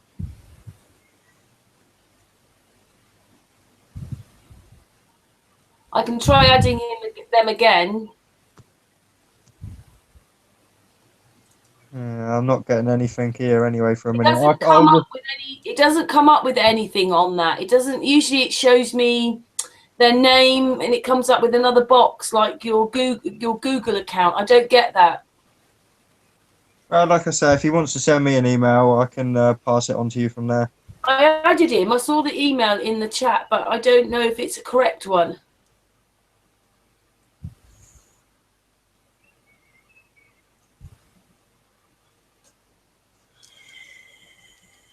Got birds. Well, I've invited them on the email address. Morning here. The hangout. Yeah. I don't hear them. But... Oh, I thought I heard birds then. I thought I heard somebody with birds. It sounded like birds. Yeah, it did, didn't it? Yeah, it's morning. Yes, indeed. Yeah, the birds are all over the place here. Yeah. Well, the sun is maybe coming up a little bit. Yeah. It's very misty over here. Yeah, I have to go. 10 o'clock, my alarm is already going. Yeah. Well, we've just let artists back, but do you think that we should just stay on for 5 more minutes series and go to 1:30? We said 1:30. Okay. So everybody can. Has anybody got anything to say at the end here, on the last bit? Well, we've got a comment on Series' beard in the chat. Somebody liked Series' beard, I think. So Charlotte, 1966. Yeah. What was the comment? He liked your beard. Hi, I really like your beard. It's a she, I think. She's into beards. Yeah, some really. Oh, he's giving me his email address now, but we have to do it next time. Oh, you're breaking up. Oh, you're breaking up. Yeah. Yeah, the speed up. Still. What about now? Even the echo. I don't know what to do then because I can't do anything. Because well, do you think we should say goodnight then? It's nearly 1:30 now. Yeah, 3 minutes. Yeah, 2.5. It's been going for almost 4 hours, I think. So it's been a long. I'll come back. Tomorrow again with Santos. Yeah, what time are you starting tomorrow? 11 p.m. 11 p.m. Okay, so. And that's 8 o'clock in the morning for Santos. Already the next again day. and late one. Your sound's back to normal. Yeah. Yeah. And that's Santos. That's Friday morning. Oh, Santos is on there with us again. All right. Yeah. As I say, we have a member in our group who's been diagrams and talking with us, and Santos, and I asked Santos, and he said yes. Cool. And he's looking forward to it, so that's good. And Matt's got masses of stuff in his mind. I think, isn't he, series? That's what he was saying earlier on about communicating it out. So, yeah. Well, thank you very much for everybody who's watched tonight. I hope everybody enjoyed that. And of course, like we said, we've got Santos tomorrow. And thank you to Mark and Patricia for being on today, and for the people on the Hangout, members of my group. Shall we say goodnight to everyone then? Yeah. Yes. Good night, all. Big hugs to everyone. Yeah, we have group hugs. We have a group hug. Yay! Yay! See you all tomorrow night then. Tomorrow again. Yeah, see you tomorrow. Thanks for having me again, Karen. Yeah, thanks for having me. Pleasure. Sorry, won't series. Bye bye. See you tomorrow. Bye, series. Bye, Karen. Good night, Gary. Thank you. I'm going to stop broadcasting now. So good night, everybody. All right. Good night. Good night. See you. Bye, everyone. Keep it flat. Yeah, definitely.